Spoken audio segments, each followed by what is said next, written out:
सतगुरुदेव जी की जय हो। बंदी छोड़ सतगुरु रामपाल जी भगवान की जय हो।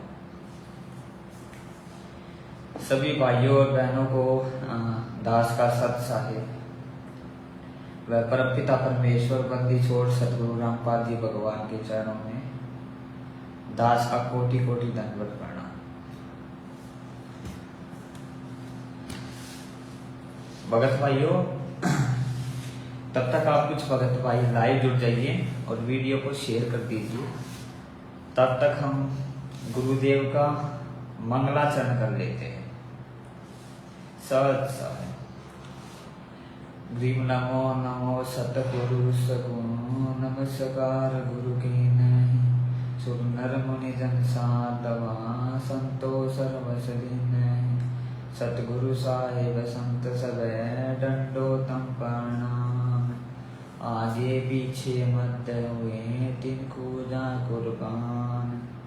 निराकार निर्विषम काल जाल भंजनम निर्लेपम निज निर्गुणम अकल अनुपवे सोन्नतुन सोहम सुति समाप्तम सकल समान निरतर उजल हिरम पर हरदम वे परवा था है वार पार नहीं मदतम ग्रीव जो सुमर सिद्ध होई गणनायक गलताना करो अनुग्रह सोई पारस पद परवाना आदि गणेश समनाम गणनायक देवन देव चाण कमल वल्याम आदि अंत करु सेवा प्रभ शक्ति संगीतम रिधि सिद्धि दाता सोई अभिगत गुण अतीतम सत्य पुरुष निर्मोही जगदम्बा जगदीशम मंगल रूप मुरारी तन मन अर्पो शीशम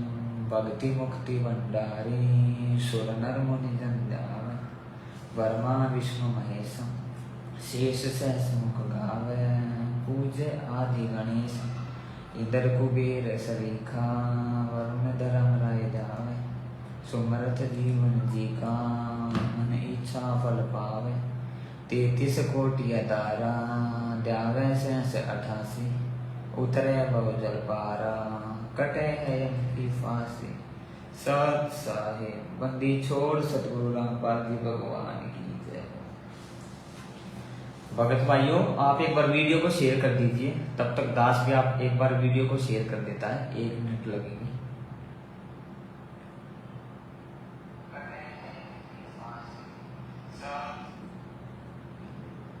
एक बार दास वीडियो को ग्रुपों में शेयर कर देता है पहले।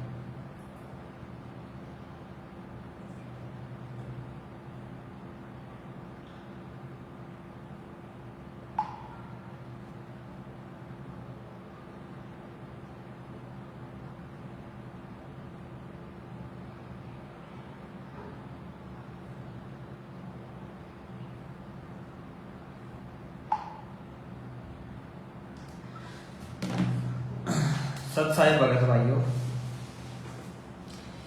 पवन दास जी पवन भगत जी जो है कल से लाइव आएंगे। वो किसी काम के चलते जो है लाइव नहीं आ पाए हैं, तो आज एक बार फिर से जो है दास ही लाइव आया है। तो आज का जो हमारा विषय रहेगा शंका समाधान का।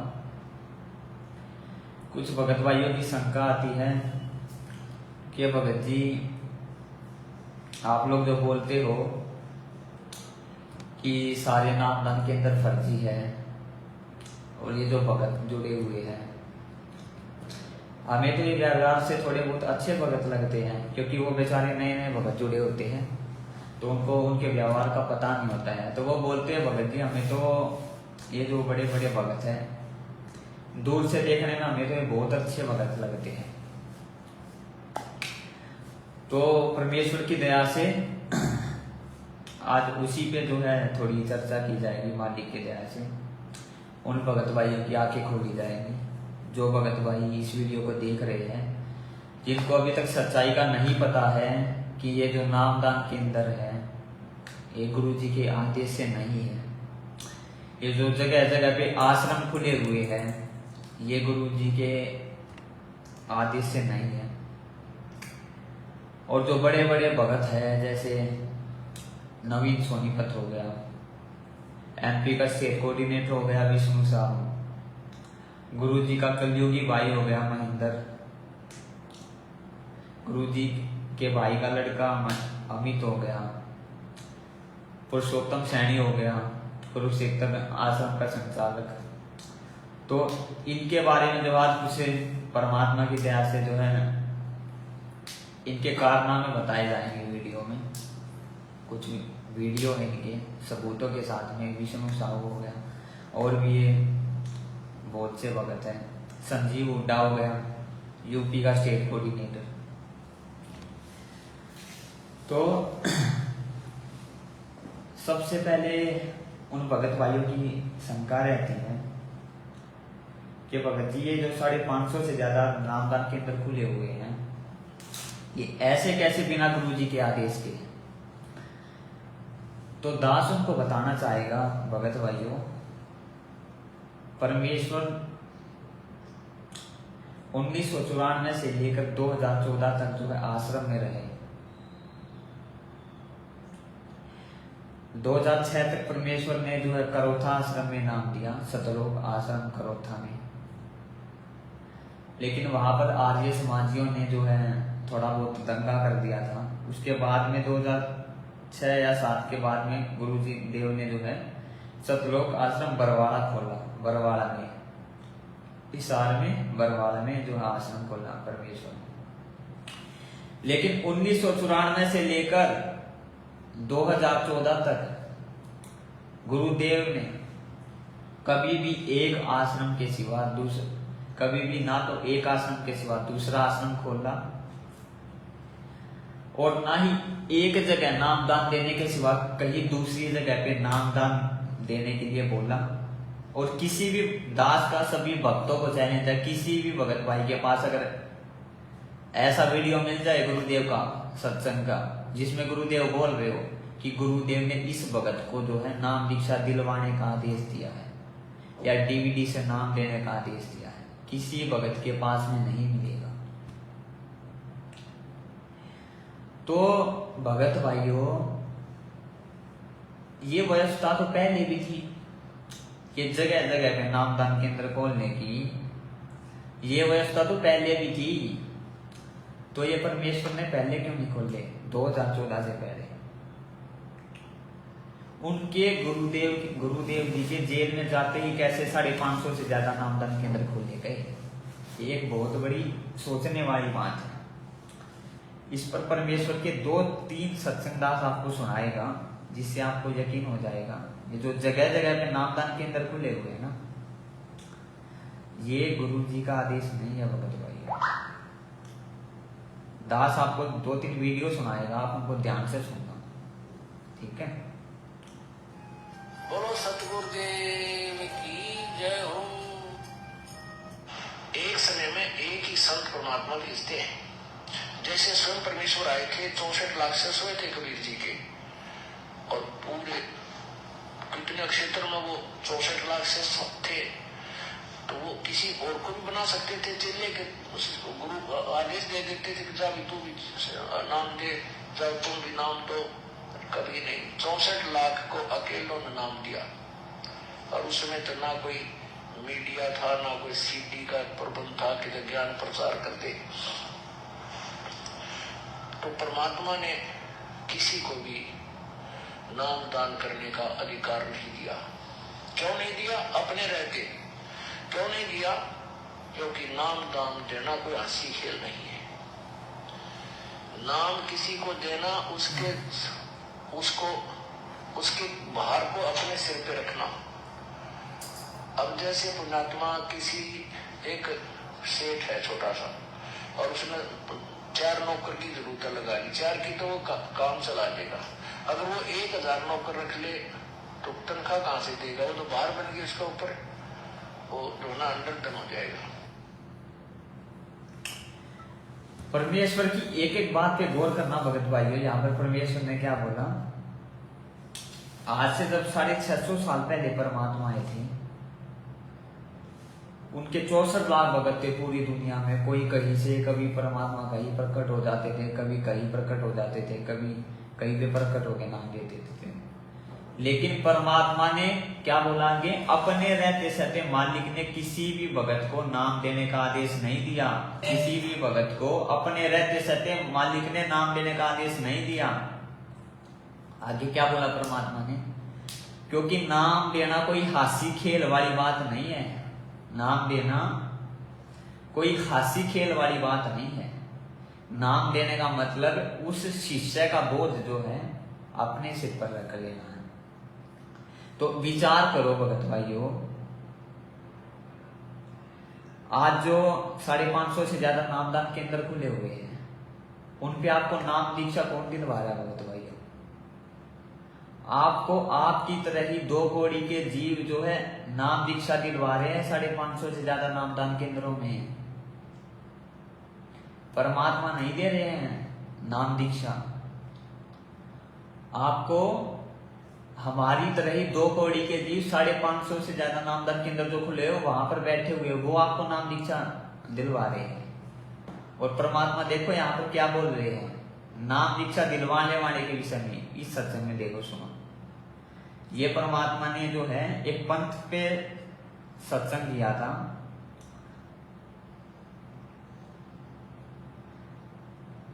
उसका उदाहरण देके परमात्मा ने बताया, गुरु बैठा कोई और नाम दे रहा है कोई और। गुरु तो बैठा कोई और कहीं और नाम दे रहा कोई और। सुनो,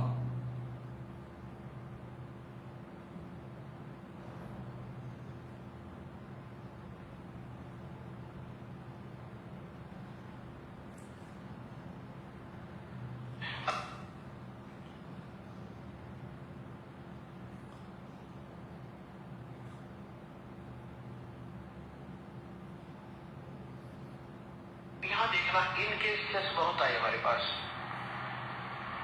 अब उन्होंने जब तंग वंग हो गए, क्योंकि उनके काम से भी सारे दुखी हो गए, जितने भी उनके भूत भी पूजा, प्रेत भी पूजा, श्राद्ध भी निकाला है और सारी शास्त्र भी साधना करें।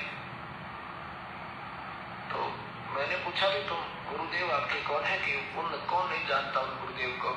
सारे वर्ल्ड में बोलबाला उनका, विदेशों में भी करोड़ों की संख्या उनकर आई है।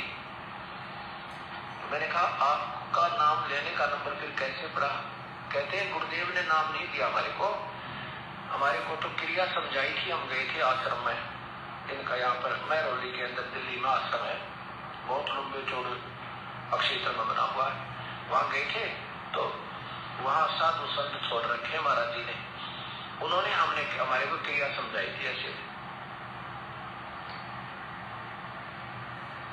ऐसे ये 4 क्रिया की थी। गुरु जी को से आप मिले हो या उन्होंने आपको डायरेक्ट ऐसी क्रिया करवाई है कि नहीं? फिर आपके गुरु जी कौन हुए? गुरु जी तो वो है जो प्रैक्टिकल करवावे और आपने सामने मंत्र देवे। गुरु जी बैठे अमेरिका में, वो तो बैठे अमेरिका में महात्मा जी, और नाम देव 3rd पर्सन, और गुरु जी वो, ये बहुत बढ़िया बात भाई। फेरे हुए किसी का और पति कोई और, ये कभी आज तक सुना है किसी ने? अब जो और संत अभी आए भक्तात्मा हमारे पास, इस परिभाषा प्रभु की सुनकर, वो कहते हैं जी वो तो पहले तो ऐसा किया करते थे, अब तो स्वयं ही क्रिया बताते हैं, अब किसी के माध्यम से नहीं बताते। उनको पता लग गया होगा कि ये तो सब ऐसे ऐसे कहानी हो रही है और फिर ये तो मर्यादा भंग हो रही है, फिर वो स्वयं क्रिया देने लग गए। यहाँ पर गुरुदेव क्या बता रहे भगत भाइयों? इस भगत को बता रहे इस पंथ का उदाहरण देकर परमात्मा बता रहे गुरु जी तो बैठे कहीं और नाम तुम्हें दे रहा कोई और। तो तुम्हारा गुरु कौन हुआ? तुम्हारा गुरु तो वो हुआ जिसने तुम्हें नाम दिलवाया। तो आज विचार करो भगत भाइयों, 550 से ज्यादा नामदान केंद्रों पे आपको कौन जो है नाम दीक्षा दिलवा रहा है? सतनाम, सारनाम, यहाँ तक कि आप सारनाम तक ले रहे हो भगत भाइयों। अरे सारनाम देने का कौन अधिकारी होता पता भी आपको?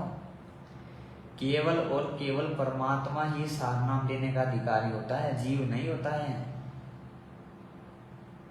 लेकिन आप किससे सारनाम ले रहे हो? जीव से सारनाम ले रहे हो। आज तो नाम दीक्षा का भगत भाइयों आपको क्लियर हो ही गया होगा बिल्कुल।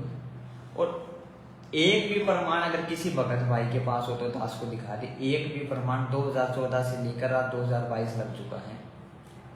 किसी भी भगत के पास, किसी भी सतलोक आश्रम मैनेजमेंट के सेवादार के पास, गुरुजी की बेटी के पास, गुरुजी के भाई के पास, किसी के पास भी ठोस प्रमाण हो गुरुजी का, जिसमें गुरुदेव बोल रहे हो कि मैंने ही जो है ये 550 से ज्यादा नामदान केंद्र खोलने का आदेश दिया, आपको नहीं मिलेगा भगत भाइयों। क्योंकि परमात्मा दोगली बात नहीं करता। परमात्मा ने एक बार जो बोल दिया वही फाइनल होता है। अब इसका जो है, इसके ऊपर भी परमात्मा का एक सत्संग आप सुन लीजिए। आज ये जो 550 से ज्यादा नामदान केंद्र है और ये इतने आश्रम खोल के बैठ गए हैं, इसके ऊपर भी गुरुदेव ने सत्संग कर रखा है।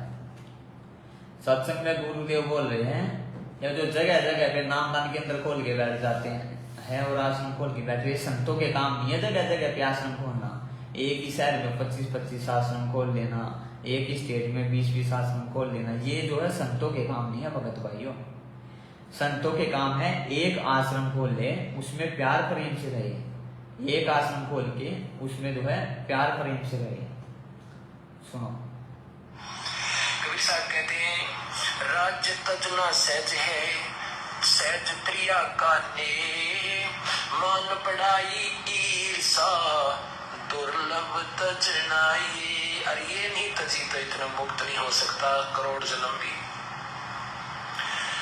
प्रभु की प्रेरणा पाकर राज्य भी छोड़ सकता है, अपने प्रिय से प्रिय पत्नी को भी त्याग सकता है, फिर ये राग और द्वेष मान बढ़ाई ये नहीं छोड़ सकता। जब तक ये नहीं छूटेगी तब तक प्रभु नहीं मिल सकता। मान बढ़ाई से है दूर, आज इसके है सदा जो। हमने तो दास और कुत्ता बनकर रहना पड़ेगा प्रभु का। हमारी के प्रभुता 2 दिन के मेहमान है, कल शरीर छूट जाए अपना है, या बच्चों की तरह संत लड़ रहे हैं एक ही शहर में और 25-25 आश्रम। एक ही शहर में 25-25 आश्रम बने हुए हैं एक ही पंथ के। तो बच्चों जैसे लड़ाई की, तो ये संत काहे को एक आश्रम बनावे, उसमें प्यार से रहे और फिर आम आदमी पर अच्छा भी व्यवहार उसका असर पड़े कि साधु ऐसे होते हैं। अब ये हमारे अंदर ही ऐसे राग द्वेष बहे पड़े हैं, तो समाज को क्या दे सकते हैं। इस प्रकार हमने इन बातों को पुनः विचार करना पड़ेगा और तभी हम प्रभु को पा सकते हैं।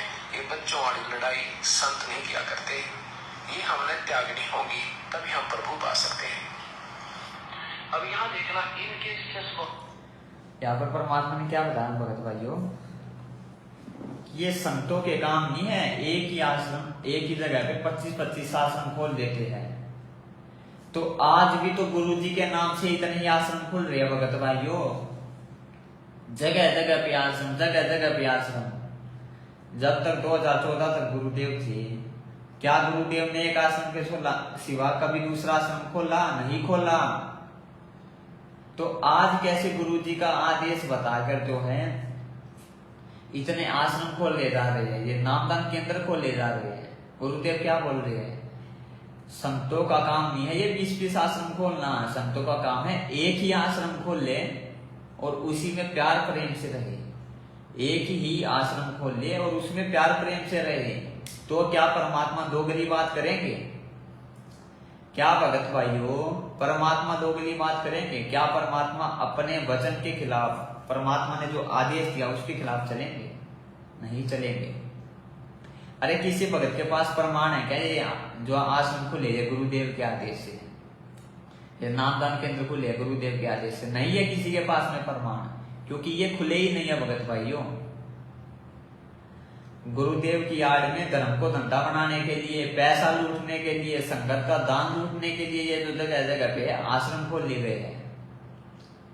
तो अगर आप गुरुदेव को भगवान मानते हो और परमात्मा के प्रत्येक वचन पर जो है आप आंख बंद करके विश्वास करते हो कि मेरे गुरुदेव ने जो बोल दिया वो फाइनल है, फाइनल है तो फाइनल है।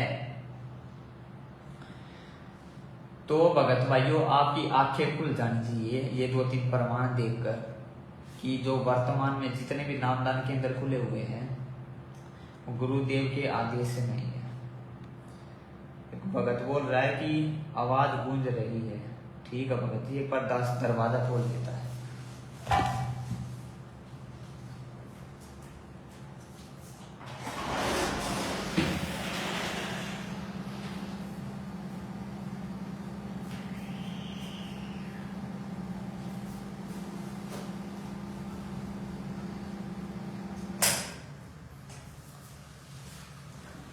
तो आगे भगत भाइयों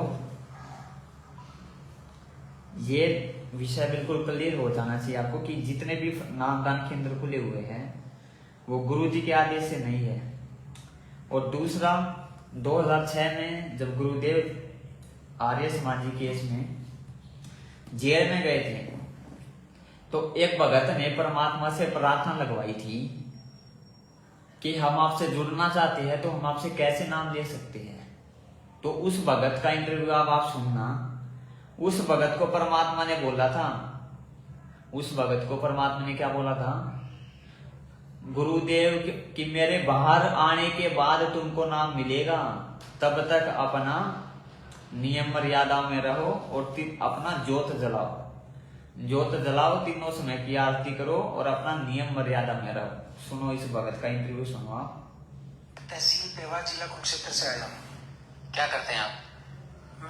मेरी लेबोरेटरी है, मैं लैब टेक्नीशियन हूँ, मेडिकल लाइन से जुड़ा हुआ हूँ। तो पेवा शहर के अंदर भारत लेबोरेटरी के नाम से मेरी लैब है। संत रामपाल जी महाराज के सानिध्य में कब से? संत रामपाल जी महाराज की दया मेरे ऊपर 11 मई 2008 को हुई थी, लेकिन उससे पहले मेरा परिवार सन 2006 में संत रामपाल जी महाराज की शरण में आ चुका था। लेकिन मेरे परिवार जब संत रामपाल महाराज जी की शरण में आया तो उसके कुछ समय बाद क्रोंता कांड हो गया था, जो हमारा आश्रम था क्रोंता के अंदर, आप शायद जानते होंगे। तो उस समय मैंने उपदेश नहीं ले रखा था, मेरे परिवार ने ले रखा था, तो मैंने भी बहुत मजाक उड़ाया था अज्ञानतावश। और आज मैं रोता हूँ उस बात को याद करके कि मैंने कितनी भारी गलती की थी। तो लेकिन फिर भी मेरे घर में परमात्मा की, संत रामपाल जी महाराज की जोत लगती थी, संध्या आरती नित्य नम्र ब्रह्मणी चलती थी, सत्संग भी चलता था। मेरे भाई बहन मेरे से छोटे हैं, उन्होंने उपदेश ले लिया था मेरे से पहले ही, तो मैं उनका भी मजाक उड़ाता था। मेरे से काफी छोटे हैं, लगभग 7-8 साल छोटे हैं वो। लेकिन जब मैं सुनता था कि उनको आधे घंटे की आरती भी पूरी याद थी, वो मेरे को बहुत अच्छे लगते थे। और परमात्मा के, सतगुरुदेव के जो चमत्कार किए हुए थे वो सभी मुझे सुनाते थे भी हमारे गुरुजी ने ऐसा कर दिया।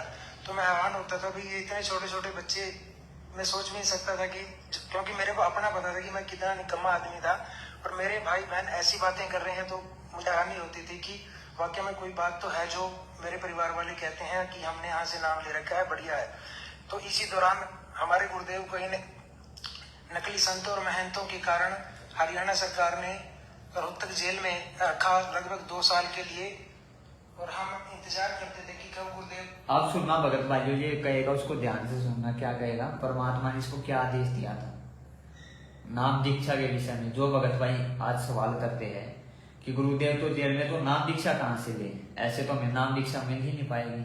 तो उन्हीं की शंका का समाधान जो इस वीडियो में जो है परमात्मा ने किया था, सुनिए। गुरुदेव आएंगे और कब हमें नाम मिलेगा, लेकिन ऐसा 2 साल तक हो नहीं पाया। तो मेरी पत्नी, वो भी हमारे गुरुदेव की शिष्य है, भगतमती, तो उसको लगभग बीमारी रहती थी। वो मेरी शादी के बाद ही बीमार रहने लग गई थी। तो हमारे घर में कोई और पूजा पाठ होती नहीं थी, हमने नाम नहीं ले रखा था। तो वो मेरी माता वो अक्सर कहती थी कि या तो हमें नाम दिलवा दो या हम अपनी कोई और पूजा पाठ कर लें। तो मेरी माता कहती थी भाई हम तो आपको कहेंगे नहीं पूजा पाठ करने के लिए, और नाम तो तभी मिलेगा जब गुरुदेव आएंगे।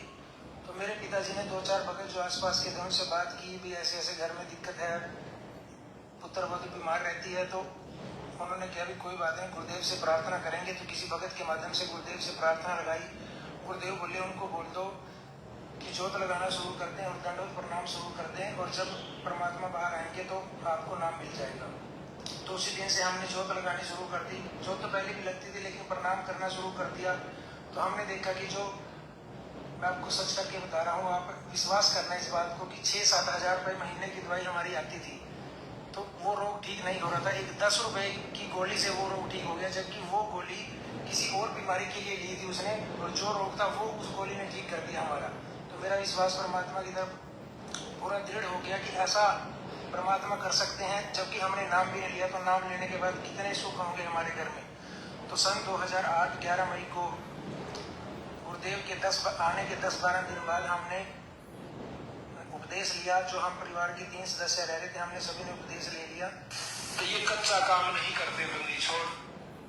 सुन लीजिए भगत भाइयों, परमात्मा ने इसको क्या आदेश दिया। इसने भगत भाई के माध्यम से प्रार्थना लगवाई। परमात्मा ने इसको बोला घर में जोत लगानी शुरू कर दो। जब परमात्मा बाहर आएंगे तब तुम्हें नाम दीक्षा मिल जाएगी। और इस भगत को वही लाभ हुए जो एक नाम दीक्षा वाले भगत को होते हैं। सेम टू सेम इस भगत को वही लाभ हुए जो एक नाम दीक्षा वाले भगत को परमात्मा देते हैं। क्योंकि गुरुदेव कहते हैं, कहे कबीर सुनो भाई साधु, मैं तो हूं विश्वास। तो भगत भाइयों, विश्वास करने की बात है। वर्तमान में नाम लेने का जो है कोई भी प्रोसीजर नहीं है। केवल और केवल संकल्प नाम दीक्षा के माध्यम से वर्तमान में जुड़ा जा सकता है। केवल संकल्प नाम दीक्षा के माध्यम से ही वर्तमान में परमात्मा से जुड़ा जा सकता है। ये जो आप 550 से ज्यादा नामदान केंद्र खुले हुए, ये फर्जी है भगत भाइयों। ये गुरुदेव के आदेश से नहीं है। तो जहां तक उन भक्तों की शंका क्लियर हो गई होगी, अब जो अगला जो है टॉपिक हमारा रहेगा वो रहेगा बड़े बड़े भक्तों पर। तो अगला भक्त भाई हमारा जो टॉपिक रहेगा वो बड़े बड़े भक्तों पर रहेगा। थोड़ी नेटवर्क की दिक्कत आ गई थी। उससे पहले राजनीति पे बात कर लेते हैं थोड़ी। भगत भाइयों, आप देख रहे हो आपसे प्रतिदिन हर महीने या हर 2 महीने या हर 3 महीने में आपको एक आदेश आता है कि इस बार आपने स्टेट में बीजेपी को वोट डालना है, इस बार स्टेट में आपने कांग्रेस को वोट डालना है। मतलब जहां पर भी जिस पार्टी की पहुंच इन लोगों को दिखती है, ये आप लोगों से गुरुजी का आदेश बताकर वहीं पर वोट डलवा देते हैं आपके कर्म फोड़ने के लिए। क्योंकि गुरुजी का तो आदेश ही नहीं है भगत भाइयों, गुरुजी का तो आदेश ही नहीं है राजनीति करने का। गुरुदेव ने राजनीति के लिए साफ साफ मना किया हुआ है। गुरुदेव सत्संगों में बोलते हैं, राजनीति तो भगत के लिए सबसे घटिया चीज है। राजनीति और भगत का 36 का आंकड़ा है। राजनीति करने वाला भगत कभी पार नहीं हो सकता। गुरुदेव साफ साफ सत्संगों में बोलते हैं। जब तक 2014 तक गुरुजी जेल में थे, यहाँ पे थे, आश्रम में, क्या गुरुदेव ने कभी भी किसी पार्टी को वोट डलवाया? नहीं डलवाया। हो क्या कभी भी गुरुदेव ने किसी जाट जाति का या करणी सेना का या गुंडों की सीबीआई जांच का ऐसा समर्थन करवाया? नहीं करवाया गुरुदेव ने कभी भी। लेकिन वर्तमान में भगत भाइयों, गुरुदेव के जेल जाते ही ये सारे उल्टे कुक्रम कैसे इस भक्ति मार्ग में शुरू हो गए? ये भगत भाइयों विचारणीय विषय है। ये आपने सोचने की बात है कि गुरुदेव के आदेश की आड़ में आपसे कौन ये ऐसे कुक्रम करवा रहा है? गुरुदेव का आदेश बताकर कौन आपसे ये ऐसे कुक्रम करवा रहा है? ये भगत भाइयों सोचने का विषय है। अब देखो, पीले पर्चे तो आपके ग्रुप में आते ही होंगे अगर आप जुड़े होंगे तो। अब देखो, यहाँ पर राजनीति के बारे में दाना साहब को 3-4 वीडियो दिखाएगा, उनमें सुनना परमात्मा क्या कह रहे हैं भगत भाई, और विचार करना, आंखें खोलना पड़ेगा। करनी पड़ी कि कोई इस बात को समझ कर और नियत से, इसमें छल कपट नहीं चलता, इसमें पॉलिटिक्स राजनीति को बंदी छोड़ पसंद कतई नहीं करता। ये हमने आजमा कर देख रखी। अगर मैं भी कसूर करूंगा तो मेरा वो दोनों बात से अपनी छतरी अपनी छाया हटा लेगा ऊपर तक, और भाई ने बात से घर बाहर लकड़ते पाड़ा पड़े सही कर्म का। जाडा लगेगा, सर्दी लगेगी। इसी प्रकार सतगुरु अपनी छत्र छाया में अपने बच्चे ने छाती गला कर रखे। जिस प्रकार छोटे से बच्चे ने माता पिता और दादा गुजरे में लको कर रखा करे, अकेले इसके सर्दी ना लग जाए। तो यूं हमारे को बंदी छोड़ जब उसकी शरण में आ जाते इस प्रकार रखे से। पर हमारी कुमत जो से थोड़ी को ना चौथे युग में आ गया, इकट्ठी होती होती आ रही से। महाराज के युगन युगन की वासना हुई इकट्ठी आण, निर्मल क्यों कर होगा, कोई संत लगा नहीं कान। तो बात यही हमारा कहने का तात्पर्य है कि जो 40 साल से वहां पर पापड़ बेल रहे थे, उनकी करनी में अंतर था। उनकी कथनी कुछ और करनी कुछ रही।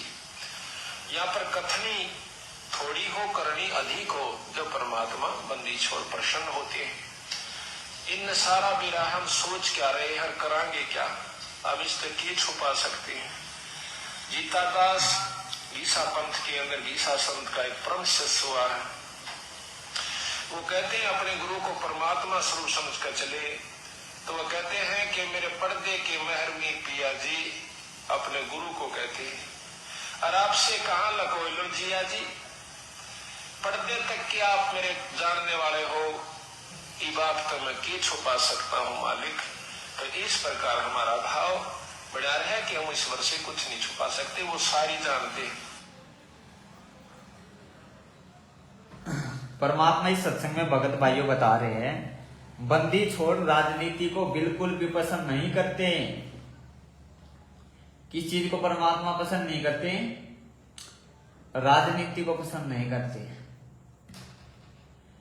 तो एक बात बताओ भगत भाइयों, जब आप सबको पता है हमारे गुरुदेव कबीर परमात्मा हैं, तो क्या गुरुदेव दोगली बात करेंगे? गुरुदेव का सत्संग में जो आदेश दिया गया होता है वही सबसे बड़ा आदेश होता है, गुरु जी का सत्संग रूपी आदेश।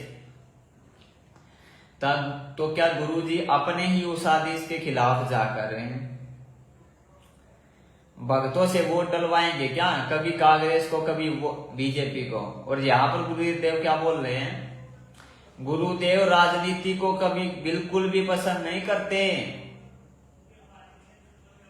तो विचार करो भगत भाइयों, हर 2 महीने में, हर 3 महीने में, हर 4 महीने में, कभी पंजाब में इलेक्शन है, कभी यूपी में इलेक्शन है, कभी हरियाणा में इलेक्शन है, कभी बिहार में इलेक्शन है।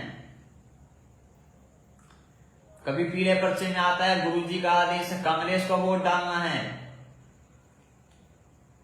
कभी गुरुजी का आदेश बताते हैं कि बीजेपी को वोट डालना है, बीजेपी की और हमारी विचारधारा मिलती है।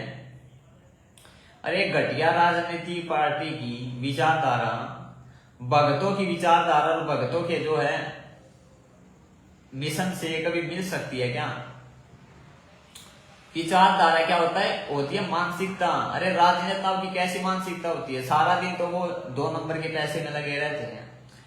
तो क्या भक्तों की मानसिकता और राजनेताओं की मानसिकता कभी मिल सकती है? ये आदेश बताए जाते हैं गुरु जी के। और तो और ये तक बताया जाता है कि अगर बीजेपी को वोट नहीं डाला तो आपका जिंदगी में कभी नाम शुद्ध नहीं होगा, जिंदगी में आपका कभी नाम शुद्ध नहीं होगा। पीले पर्चों में ये तक आदेश आते हैं, कभी पीले पर्चे उठा के देख लेना राजनीति के, आपकी आंखें फट जाएंगी। यानी अगर आपने बीजेपी को वोट नहीं डाला तो आप तो गए भक्ति मार्ग से, कुछ फायदा नहीं हुआ आपके सतनाम सुमरण का, कुछ फायदा नहीं हुआ आपके प्रथम नाम के सुमरण का, कुछ फायदा नहीं हुआ आपके सार नाम के सुमरण का, कुछ फायदा नहीं हुआ आपकी नियम मर्यादाएं निभाने का, कुछ फायदा नहीं हुआ आपके सत्संग सुनने का। आदेश क्या है? बीजेपी को वोट नहीं डाला, आपका जिंदगी में कभी नाम सुन नहीं होगा। मान लो अगर उस दिन कोई भगत बीमार हो गया जो, या मान लो कोई बाहर चला गया काम से, उसका तो जिंदगी में कभी नाम शुद्ध नहीं होगा, वो तो रह गया यहीं पे। ऐसे ऐसे आदेश गुरु जी के नाम से बताए जाते हैं भगत भाई। और गुरुदेव का भी आपने सत्संग सुना, क्या बोल रहे थे गुरुदेव? अब देखो और सुन लो गुरु जी के सत्संग, और क्या बोल रहे परमात्मा।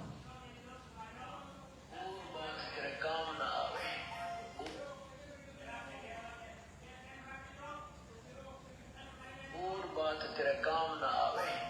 और बात कौन सी है?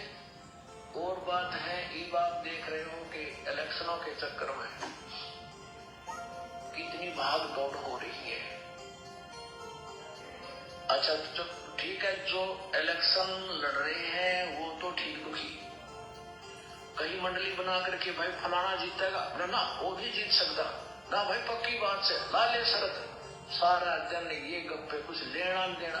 तो ऐसी ही फिर और बातें किसी और जगह सुना शुरू कर देंगे, भाई ऐसा सुना है, हमने तो ना सुना भाई, अरे सुना क्यों नहीं?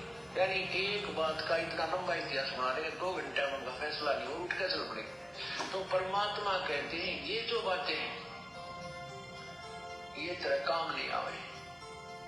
संतों के पास जा, वो अमृतवाणी समझ, उनसे वो ज्ञान ग्रहण कर फिर भगवान की चर्चा कर, जहां बैठे हुए परमेश्वर की चर्चा कर, ताकि जो सुने उसके भी उद्धार हो, उसकी आत्मा निर्मल हो।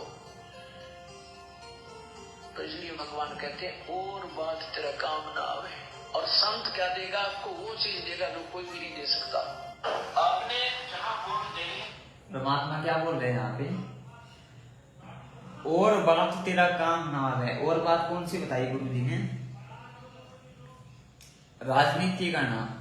दास अपने पास से नहीं बोल रहे हैं, आपने सत्संग में सुना भी मालिक की। और बात में कौन सी बताई मालिक ने? और बात राजनीति करना, राजनीति के बारे में बातें करना कि बीजेपी अब की बार जीतेगी। दूसरा बोलता है दूसरी तरफ से नहीं, कांग्रेस अब की बार जीतेगी। तीसरा बोलता है जेजेपी जीतेगी। चौथा बोलता है समाजवादी पार्टी जीतेगी। ये और बातें आपके काम नहीं आएंगी, परमात्मा बोले सत्संग में। इससे अच्छा तो तुम संतों के पास जाओ, ये बातें तुम करते रहते हो सारा दिन में, ये बातें तुम्हारे काम नहीं आएंगी, सारा दिन बकवाद करते रहते हो। परमात्मा बोल रहे सत्संग में, सुन लिया होगा आपने। तो भगत भाइयों, वोट डालना तो दूर है, वोट डालना तो छोड़ो, परमात्मा यहाँ पर तो और बात हो, यानी राजनीति के बारे में चर्चा करने से भी मना कर रहे हैं कि आपने तो राजनीति के बारे में चर्चा भी नहीं करनी है। इससे अच्छा तो संतों के पास जाओ, संतों की सत्संग सुनो। और यहाँ पर तो भक्तों को बीजेपी की रैली में ले जाया जा रहा है, कांग्रेस की रैली में ले जाया जा रहा है, जाट आरक्षण की रैली में ले जाया जा रहा है, करणी सेना की रैली में ले जाया जा रहा है, आर्य समाजियों की रैली में ले जाया जा रहा है। तो ये और बातों में ही तो आ गया भगत भाइयों। इस प्रकार आपको परमात्मा से दूर किया जा रहा है। परमात्मा का झूठा आदेश बता के कि ये गुरुदेव का आदेश है, वो गुरुदेव का आदेश नहीं है। अरे गुरुदेव उसमें बोल रहे क्या गुरुदेव आपकी आंखों के सामने बोल रहे हैं। गुरुदेव की एक वाणी है, जब तक ना देखे निज नैना तब तक ना माने अपने गुरु के भी बहना। जब तक ना देखे निज नैना तब तक ना माने अपने गुरु के भी बहना। इसका मतलब क्या भगत भाइयों? जब तक आप अपनी आंखों से नहीं देख लो कि ये मेरे गुरुदेव का आदेश है, तब तक आपने वो आदेश नहीं मानना है। तब तक आपने क्या नहीं करना है? वो आदेश आपने नहीं मानना है, जब तक आप अपनी आंखों से नहीं देख लो ये गुरुदेव का आदेश है। क्योंकि भगत भाइयों, ये बिचली पीढ़ी का समय है। काल हर प्रकार से आपको ठगने की कोशिश करेगा, हर प्रकार से। गुरु जी का आदेश बता के या कुछ भी और आदेश बता के कुछ भी चाल अपनाएगा काल, हर घटिया से घटिया चाल इस समय पे भक्तों को अपने जाल में फांसने के लिए, भक्तों की मर्यादा तोड़वाने के लिए। परमात्मा की और काल की जब वार्ता हो रही थी ऊपर तपतशिला के पास में, काल ने क्या वचन लिया था गुरु जी से? काल ने परमात्मा से क्या वचन लिया था? दवादस पंथ करूं मैं साजा, नाम तुम्हारा ले करूं आवाजा। यानी तुम्हारा नाम लेके, तुम्हारा आदेश बता के ही तुम्हारे भक्तों को मैं ठगूंगा। दवादस पंथ करूं मैं साजा, नाम तुम्हारा ले करूं आवाजा। तुम्हारे भक्तों को तुम्हारा ही आदेश बता के मैं ठगूंगा, तुम्हारे भक्तों को तुम्हारा ही आदेश बता के मैं तुम्हारे भक्तों की मर्यादा तुड़वाऊंगा। तो आज ऐसे ही तो आपकी मर्यादाएं तुड़वाई जा रही है भगत भाइयों। और कोई काल सील लगा के थोड़ी आएगा आपकी मर्यादा तुड़वाने, कोई काल प्रकट होके थोड़ी आपकी मर्यादा तुड़वाएगा। अरे काल को पता है कि आप लोगों को उन नियमों का पता है, ये शराब नहीं पीना, बीड़ी नहीं पीना। काल ये छोटी मोटी चालें नहीं अपनाएगा भक्तों की मर्यादा तुड़वाने के लिए। कहीं आप ये सोच रहे हो काल सूक्ष्म चालों का उपयोग करेगा? सूक्ष्म चालें मतलब जिनको केवल एक ज्ञानाधारी भगत ही समझ सकता है, जिनको केवल एक ज्ञानाधारी भगत ही समझ सकता है, वो भी सात संगतियों से जुड़ने के बाद में, जो अपने परमात्मा के सत्संग के एक एक वचन पर विश्वास करता है।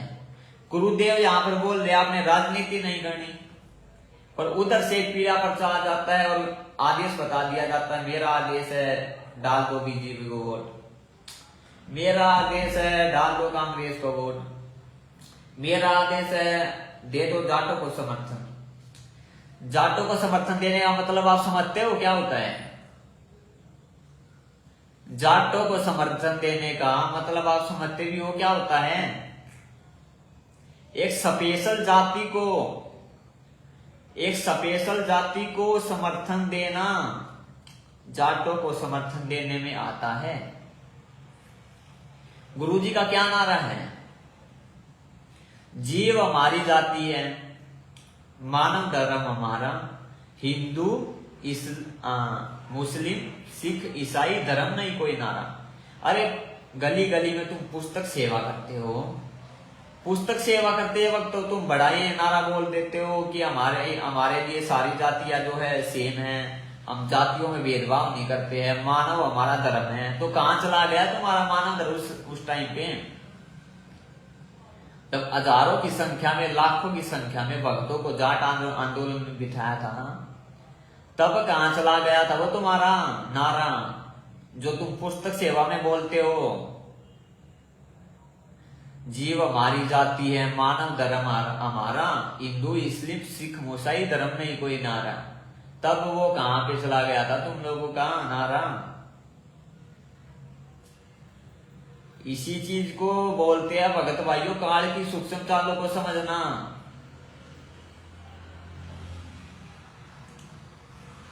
काल ये छोटी मोटी तकनीकें नहीं अपनाएगा भगतों को तोड़ने के लिए। ये बिचली पीढ़ी का समय है, उसको पता है उसका भोजन उसके हाथ से जा रहा है। वो परमात्मा यहाँ पर आया है करोड़ों आत्माओं को लेने, हजारों करोड़ों आत्माओं को लेने।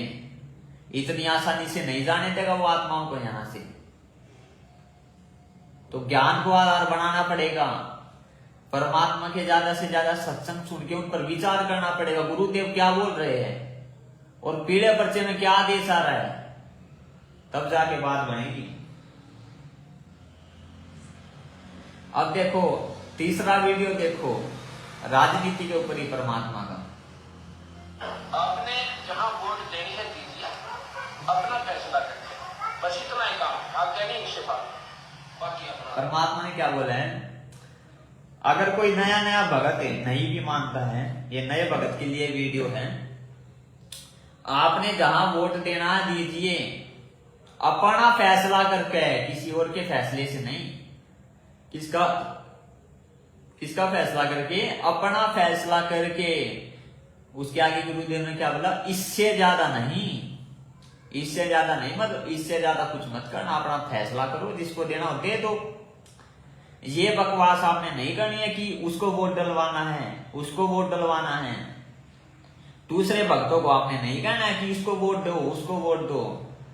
ये गुरुदेव ने नहीं बोला। देखो सुन लो गुरुदेव के सत्संग में, ये कोई जीव के सत्संग नहीं है भगत भाइयों, ये परमात्मा के सत्संग है। ये परमात्मा के सत्संग है। परमात्मा की एक एक वचन खड़ा है, बिल्कुल खड़ा खड़ा सत्य, पत्थर की लकीर। ये जीव के सत्संग नहीं है। आपने जहां वोट देनी है दीजिए, अपना फैसला करके, बस इतना ही काम है, आगे नहीं इससे बात, बाकी अपना परमात्मा के नाम पर लगे रहिए। ठीक है, राजा तो आपने चुनना ही पड़ेगा, आपने जो ठीक लगे विधि बात तो आपकी वोट दीजिए और बाकी अपना वजन करे, पड़ेगा वो ठीक से, ना अपना तुमने के ठेका ले रखा होता उसके नसीब पड़ेंगे। अब देखो परमात्मा ने आके क्या बोला, बनेगा वो ठीक है, ना बनेगा वो ठीक, तुमने क्या ठेका ले रखा वो बनाएगा या नहीं बनाएगा। देखो सुनो, आपने जो ठीक लगा विधि बात तो आपकी वोट दीजिए और बाकी अपना वजन करे, बनेगा वो ठीक से, ना अपना तुमने के ठेका ले रखा होता उसके नसीब पड़ेंगे। सबसे बड़ा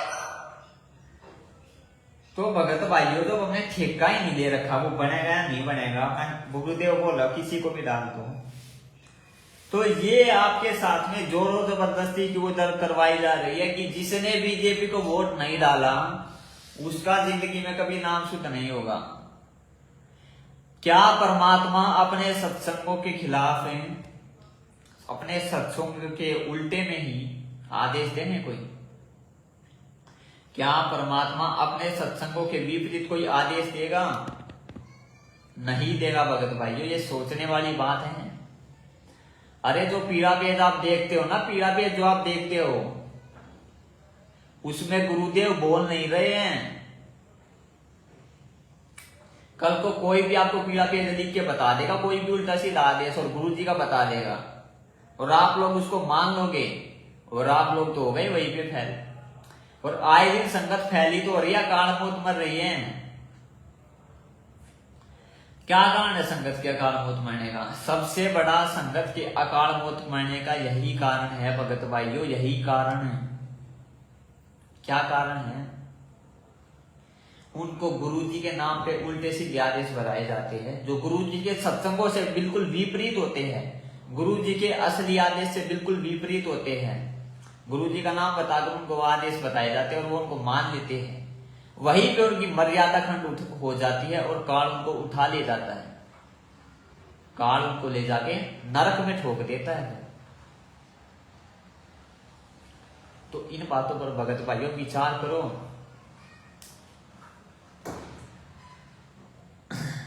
आगे सुनो, इस वीडियो में तो आपको बिल्कुल ही क्लियर हो जाएगा राजनीति से भगत का कुछ लेना देना नहीं है और ना ही परमात्मा का राजनीति से कुछ लेना देना है।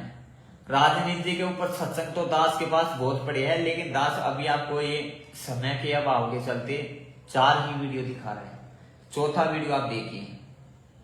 सबसे बड़ा हानि का सौदा है जो राजनीति में जाते हैं वो अपना जीवन नाश करते हैं। भक्त को राजनीति के आसपास भी नहीं जाना चाहिए। वोट देना हो एक आदमी देखकर वोट देना, किसी ऐसे भाव में भावुक होकर किसी की कहने से और या कोई पार्टी विशेष देकर आप अपना वोट देकर पाप के भागी मत बनना, क्योंकि आपके द्वारा दिया गया वोट से जो चुना हुआ व्यक्ति है यदि वो गलतियां करता है तो उसका रिश्तों में पाप आपको भी लगेगा। परमात्मा क्या बोल रहे हैं? भगत के लिए सबसे बड़ा घाटे का सौदा है राजनीति, भगत के लिए सबसे बड़ा हानि का सौदा है राजनीति। तो क्या वो परमपिता जो एक माँ से भी 100 गुना ज्यादा प्यार अपने बच्चों को करता है, शिष्यों को करता है? सत्संग में सुना होगा ना, गुरुदेव अपने शिष्य को एक माँ जितना अपने बच्चे को प्यार करती है उससे 100 गुना ज्यादा प्यार करते हैं। ठीक है, सुना आपने, सत्संग में सुना होगा। तो क्या वो परमात्मा अपने उन बच्चों से उसी आदेश, उन बच्चों को वही आदेश देगा, एक तो जो सत्संगों के विपरीत है और एक उनके लिए जो सबसे बड़ा हानि का सौदा है? गुरुदेव ने क्या बोला अभी? भगत के लिए सबसे बड़ा हानि का सौदा राजनीति है। और आपको गुरु जी का आदेश बताकर क्या आता है? राजनीति करो, राजनीति करो, इस पार्टी को वोट डाल दो, उस पार्टी को वोट डाल दो, इस पार्टी को वोट डाल दो। हर महीने, 2 महीने, 6 महीने जब भी कहीं पे इलेक्शन होते हैं पंजाब में होते हैं या कहीं पे भी होते हैं ऑल ओवर इंडिया में, आपको यही आदेश आता है। इसमें सुनो परमात्मा क्या बोल रहे, एक बार फिर से सुनो ध्यान से। सबसे बड़ा हानि का सौदा है जो राजनीति में जाते हैं, वो अपना जीवन नाश करते हैं। भक्त को राजनीति के आसपास भी नहीं जाना चाहिए। वोट देना हो, नेक आदमी देखकर वोट देना, किसी ऐसे भाव में भावुक होकर किसी के कहने से और या कोई पार्टी विशेष देकर आप अपना वोट देकर पाप के भागी मत बनना, क्योंकि आपके द्वारा दिया गया वोट से जो चुना हुआ व्यक्ति है, यदि वो गलतियां करता है तो उसका रेशो में पाप आपको भी लगेगा। परमात्मा कह रहे हैं किसी के भी भाव में भावुक हो गए और किसी भी पार्टी विशेष को देख के आपने वोट नहीं देना है। ये आदेश तो उनके लिए है जो नए भगत है, उनको भी परमात्मा ये आदेश दे रहे हैं कि किसी के कहने से वोट नहीं डालना, जिसको आपने डालना डाल दो। ये सत्संग परमात्मा का उनके लिए है जो नए नए भक्ति से जुड़े होते हैं और परमात्मा की प्रत्येक नियम मर्यादाओं को नहीं निभा पाते हैं। ये सत्संग परमात्मा का उन भक्तों के लिए है, क्योंकि जब परमात्मा ने शुरुआत में बोल ही दिया कि भगत के लिए सबसे बड़ा हानि का सौदा है ये राजनीति करना, तो वो तो फाइनल हो जाता है पर भगत के लिए। फिर उसके बाद उसको कुछ कहना सुनना बाकी नहीं रहता भगत भाइयों। तो ये था हमारा राजनीति का मुद्दा। अब आगे वीडियो देखिए आप। अमन गोदारा हरियाणा के भगत भाई बहुत ही अच्छे से जानते होंगे, क्योंकि संत रामपाल जी भगवान से जो है ज्यादातर संगत जो है वो हरियाणा से ही जुड़ी हुई है। 15-20 लाख की जितनी भी संगत है उनमें से 5-10 लाख भगत तो हरियाणा से जुड़े हुए हैं। वो 5-10 लाख भगत हैं, बहुत ही अच्छे से जानते होंगे अमन गोदारा को। हरियाणा का स्टेट कोऑर्डिनेटर, यानी कि हरियाणा में जितने भी कोऑर्डिनेटर हैं, जिला कोऑर्डिनेटर, नामदान संचालक, हरियाणा में सबको मैनेज करने वाला उसको बोलते हैं स्टेट कोऑर्डिनेटर। आप बहुत ही अच्छे से जानते होंगे और आप उनको बहुत अच्छा भगत भी मानते होंगे। वो है जाट जाति से, ठीक है। एक बात बताओ भगत भाइयों, परमात्मा बोलते हैं जब गुरुदेव से एक भगत नाम ले लेता है ना, नाम दीक्षा ले लेता है, चाहे वो जाट जाति से हो या किसी भी जाति से हो, उसका जाति का घमंड खत्म हो जाना चाहिए नाम दीक्षा लेने के बाद में, नहीं तो वो भगत क्या लाने के लायक नहीं है। उसका जो जाति का घमंड है ना उसको खत्म हो जाना चाहिए, चाहे वो जाट जाति से हो या किसी उच्च जाति से हो। उसके बाद में उस भगत के लिए सारी जाति समान हो जाती है, सारी जाति समान। नारा है नहीं, जीव हमारी जाति है, मानव धर्म हमारा, हिंदू मुस्लिम सिख हिंदू मुस्लिम सिख ईसाई धर्म नहीं कोई न्यारा, ये नारा है ना। इस नारे के माध्यम से परमात्मा क्या कर रहे हैं, भगत को नाम दीक्षा लेने के बाद में उसके लिए सारी जाति समान हो जाती है। वो भेदभाव नहीं करता है कि ये भगत भाई जो है मेरा, या ये जगत वाला ये इस जाति से या इस जाति से। और ये तो है भगत भाई वो स्टेट कोऑर्डिनेटर। अगर पद के हिसाब से देखा जाए तो हरियाणा का सबसे बड़ा भगत, हरियाणा का सबसे बड़ा भगत 5-10 लाख की संगत में से हरियाणा का सबसे बड़ा भगत, हरियाणा के में गुरुजी के सबसे नजदीक मानने जाने वाला भगत, वही तो होता है स्टेट कोऑर्डिनेटर। उसी को बोलते हैं स्टेट कोऑर्डिनेटर। अब देखो ये जाट जाति का होकर परमात्मा से नाम दीक्षा लेकर, परमात्मा से सार नाम लेकर कैसे जाट जाति को समर्थन कर रहा है। वहीं पर वो जाट जाति वाले लोग गालियां निकाल रहे हैं और वहीं पर इन्होंने संगत को बैठा रखा है, वहीं पर माता बहनें बैठी हुई है और वहीं पर इसको यही नहीं पता मैं बोल क्या रहा हूं। ये संत रामपाल जी को अपना ही शिष्य बता रहा है वीडियो में। क्या बता रहा है? हमारे शिष्य संत रामपाल जी, यानी ये गुरु जी को अपना ही शिष्य बता रहा है कि गुरु जी तो मेरे शिष्य हो गए, हमारे शिष्य संत रामपाल जी। अरे इसको सारनाम प्राप्त है, स्टेट कोऑर्डिनेटर है ये, इसको यही नहीं पता इसको बोलना क्या है। खुद तो ये मरा ही मरा, इसने 5-10 लाख की संगत को भी मरवा दिया वहां जाट आंदोलन में बैठा के। अरे जाट आंदोलन का मतलब क्या है? किसी विशेष जाति को समर्थन करना जाट आंदोलन का मतलब है। किसी विशेष जाति को समर्थन करना। तो वो नारा क्यों बोलते हो पुस्तक सेवा करते हुए तुम, कि हमारे लिए तो सारी जाति सेम है। और ये तो भगत भाइयों स्टेट कोऑर्डिनेटर है हरियाणा का, इसको तो जाति का इतना सा भी अभिमान नहीं होना चाहिए था, इतना सा भी अभिमान नहीं होना चाहिए था इसको तो जाति का। और सबसे ज्यादा भगतों से भी गिरा हुआ है निकला, आपके हरियाणा का स्टेट कोऑर्डिनेटर भगतों से भी गिरा हुआ निकला।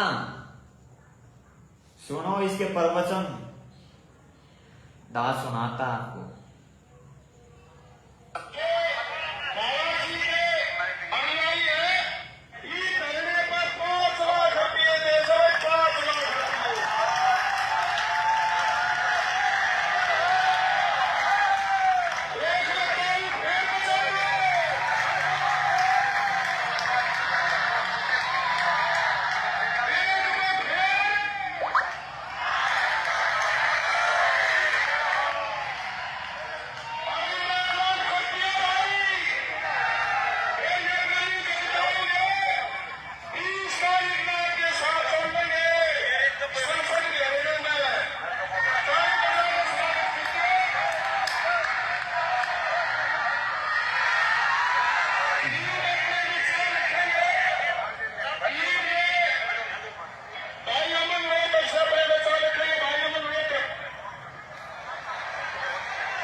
आप सुनना भगत भाइयों ये क्या बोलेगा, इसके यहाँ पे प्रवचन सुनना भी।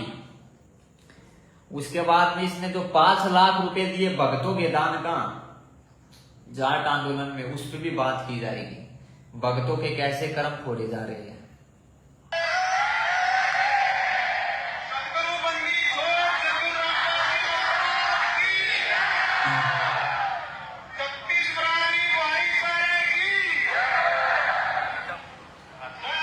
ये मूर्ख आदमी, ये हरियाणा का स्टेट कोऑर्डिनेटर खुद को बोलता है, ये बोलता है कि मैं इस समय से जुड़ा हुआ हूं, सारनामी हूं मैं। पहले तो इसने लगाया संत रामपाल जी महाराज की जय, उसके बाद में पता आपको क्या नारा लगा रहा है? 36 बिरादरी भाईचारे की जय। क्या नारा लगा रहे हैं? 36 बिरादरी भाईचारे की जय। 36 बिरादरी भाईचारे का मतलब आप समझते हो? इसका सीधा सीधा मतलब है जाट जाति की जय। 36 बिरादरी भाईचारे का सीधा सीधा मतलब है जाट जाति की जय। भगतों जाति का जय लगवा रहे, जाति की।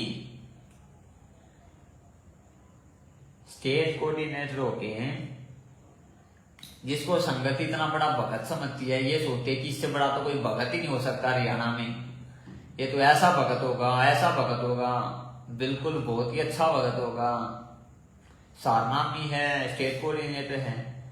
बोल रहा जाट जाति की जय, 36 बिरादरी का यही मतलब होता है।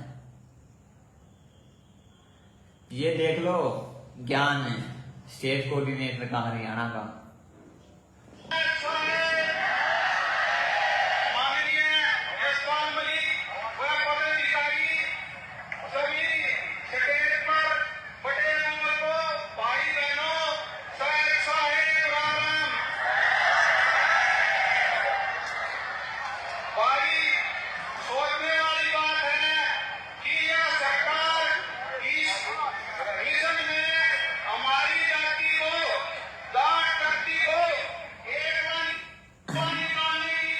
क्या बोला इसने, आप अभी आपने सुना?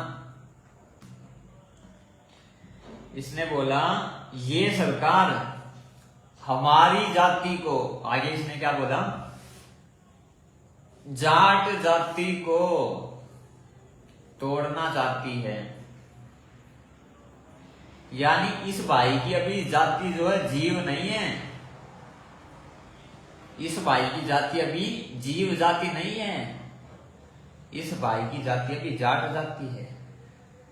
कि अभी भी इतना ज्ञान लेने के बाद भी, सात नाम लेने के बाद भी खुद को जाट समझता है भगत भाइयों।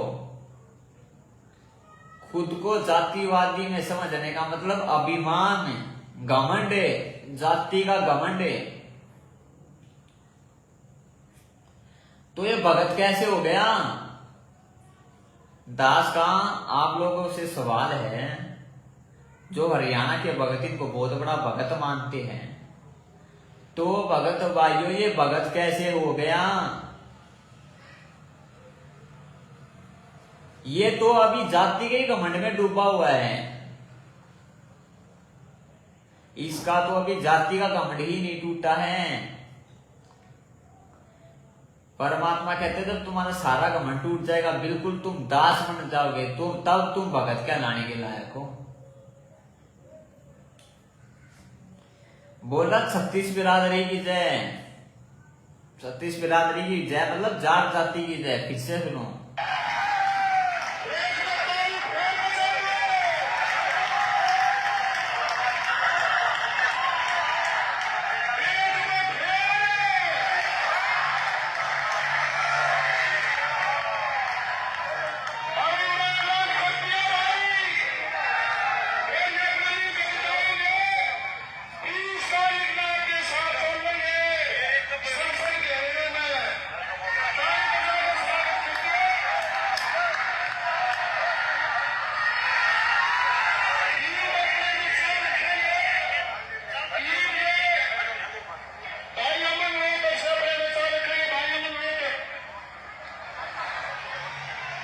अभी देखना, अभी बोलेगा, अभी इसकी ध्यान से सुनना एक बात को।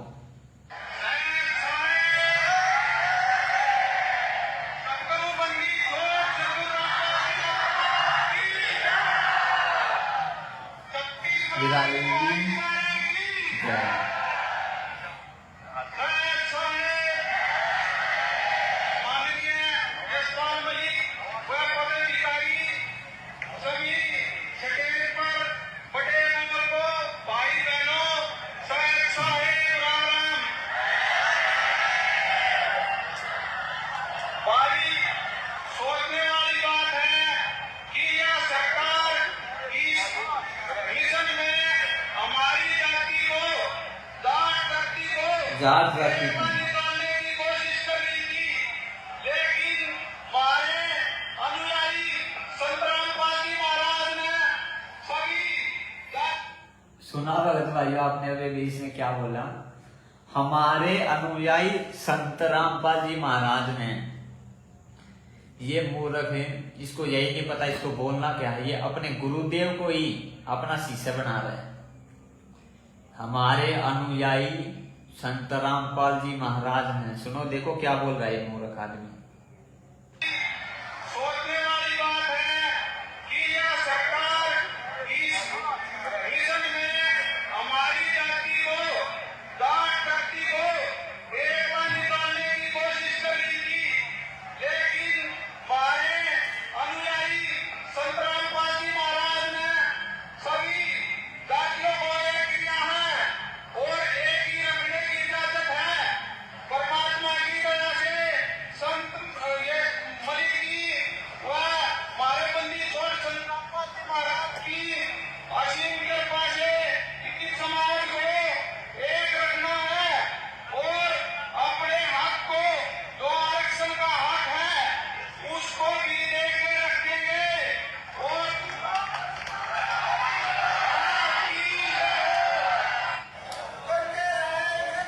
लिया भगत भाइयों, ये भगत होकर है, ये भगत होकर आरक्षण मांग रहे हैं, तो डूब के मर जाना चाहिए भगत भाइयों।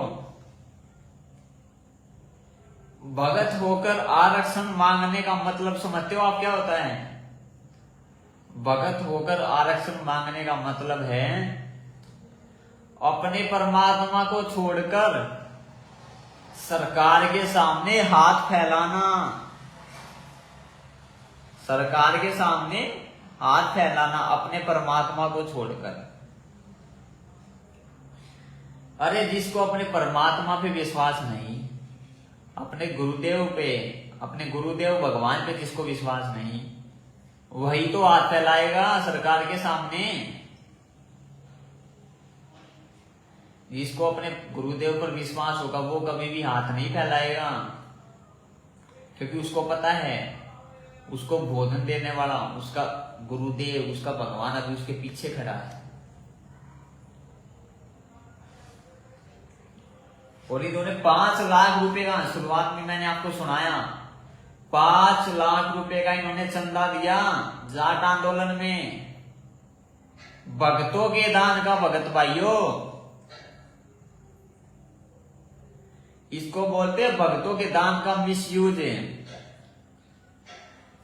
भक्तों के दान का मतलब, पैसा देने का मतलब है भक्तों के कर्म फोड़ना, भक्तों की मर्यादा तुड़वाना। भक्तों ने जो पैसा इनको धर्म भंडारे के नाम पे, 10वें अंश के नाम पे दिया, वैसे तो है ही नहीं गुरु जी का आदेश इनको देने का, ये कुपात्र लोग है, ये लोग कुपात्र है, इनको गुरु जी का आदेश नहीं है देने का, भक्तों ने इनको दिया और इन्होंने उस पैसे का क्या किया? जाट आंदोलन में लगा दिया। अब आपको पता है जाट तो कैसे होते हैं भगत भाइयों? जाट तो आपको पता है कैसे होते हैं? उनके मुंह से तो हुक्का नहीं उठता। अब वो उससे हुक्का पिएंगे, बीड़ी पिएंगे, शराब पिएंगे, मांस मछली खाएंगे, तो उसमें किसके कर्म फूटेंगे? संगत के कर्म फूटेंगे, संगत की मर्यादा टूटेगी। टूटेगी नहीं, टूट गई। संगत ऐसा कर चुकी है, तभी तो आए दिन अकाल मौत मर रहे हैं संगत, तभी तो आए दिन संगत आधा काल मौत मर रही है भगत भाइयों। संगत की मर्यादा टूटी हुई है। कुपात्रों को दान देने से परमात्मा ने साफ साफ मना किया है। दान लेने का अधिकारी केवल और केवल तुम्हारा परमात्मा ही होता है। लेकिन संगत ने किसको दिया दान? जाटों को। जाटों ने उसको किस चीज में लगाया? दारू में, बीड़ी में, सिगरेट में, हुक्के में और अलग अलग कामों में। अरे सहयोगी भी उतना ही अपराधी होता है जितना कि वो कर्म करने वाला। तो दारू, बीड़ी, शराब, मांस, तंबाकू जो इन्होंने पी, और पैसे से सहयोग किसने किया? संगत ने। तो कर्म किसके फूटे भगत भाई? संगत के तो कर्म फूटेंगे और किसी के थोड़ी फूटेंगे। अब ये थोड़ी कि परमात्मा ने आप ऊपर ले लेगा इनको। संगत ने किया तो संगत को ही भुगतना पड़ेगा ना उसका मामला। अगला वीडियो आप देखो। यहां पर इन्होंने जाट आंदोलन में इतने भक्तों को इकट्ठा कर रखा है, माता बहनों को इन्होंने यहां पर इकट्ठा कर रखा है भगत भाइयों। और यहां पर ये जाट लोग स्टेज पर चढ़ के सरेआम गाली दे रहे, गाली माइक में। अभी दास आपको सुनाएगा। स्टेज पर ये जाट चढ़ के, माता बहन वहीं पर बैठी हुई है। ऐसी जगह पे माता बहनों को भी जाट आंदोलन के समर्थन में लाए हुए, जहां पर गालियां दे रहे हैं, वो माता बहनों को गलत नजर से देख रहे। अरे जाट क्या करेंगे? जाट आंदोलन में और क्या होगा? माता बहनों को लाओगे तो गलत नजर से तो देखेंगे, और अच्छी अपनी बहन की नजर से थोड़ी देखेंगे उनको। कहीं आप ये सोच रहे हो कि उनको तो मेरी बहन की नजर से देखेंगे? नहीं, माता बहनों को गलत नजर से देखा, क्या पता क्या क्या कुकर्म हुए होंगे। गालियां निकाल रहे थे, वहीं पे माता बहनों को बैठा रखा था भगत होकर। ये देखो दास आपको सुना देता है।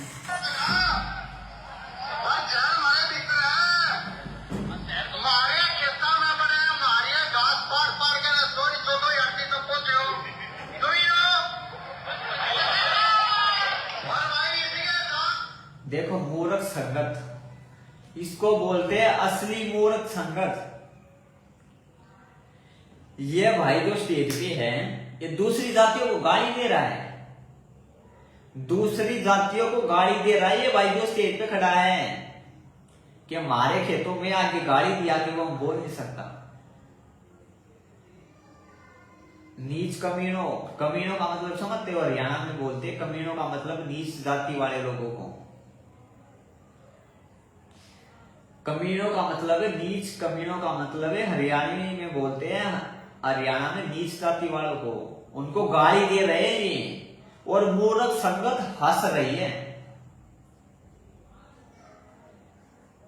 जाट वाले ये भाई साहब दूसरी जाति को गाली दे रही है, ये परमात्मा से ज्ञान ग्रहण किया संगत ने, और दूसरी और संगत बैठी बैठी हंस रही है, हाथ लगा के मुंह को हाथ लगा लगा के संगत हंस रही है। देखो आप, ये गाली दे रहे हैं दूसरी जातियों को, उनकी जाति को गाली दे रहे और वो अपने ऊपर ही हंस रही है संगत। और ये बोलते हैं हम तो परमात्मा के मिशन को चला रहे हैं।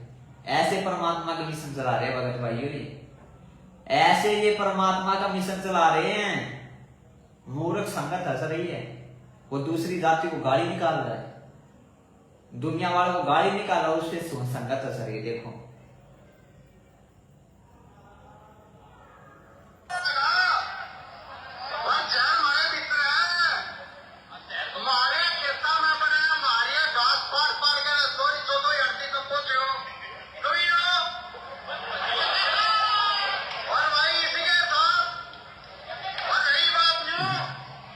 देखा दांत फाड़ फाड़ के कैसे हंस रही है संगत। कमीनों का मतलब होता है नीची जाति वालों को ये गाली दे रहे हैं, और संगत दांत फाड़ फाड़ के कुर्सी पे बैठी बैठी हंस रही है। वो हजारों की संख्या में आई हुई संगत, और बोलते हैं हमने तो संत रामपाल जी भगवान से ग्रहण किया है ज्ञान, और बोलते हैं हमने तो संत रामपाल जी भगवान से ज्ञान ग्रहण किया। ये उन्होंने संत रामपाल जी भगवान से ज्ञान ग्रहण किया है। अरे भगवान की बेइज्जती करा रहे पूरी दुनिया में, हंस के दांत फाड़ के वहां करें, वो गालियां निकाल रहे हैं, माता बहन भी दांत फाड़ के हंस रही है, भाई भी दांत फाड़ के हंस रही है, और बोलते हैं हम तो जो है अपने गुरु जी का नाम ऊंचा कर रहे हैं। ऐसे ये नाम ऊंचा कर रहे हैं गुरु जी का भगत भाइयों, ऐसे ही आज परमात्मा देश दुनिया में बदनाम है, हमारी संगत की कहानी बदनाम है। देखो सुनो कैसे दांत फाड़ के हंस रहे हैं।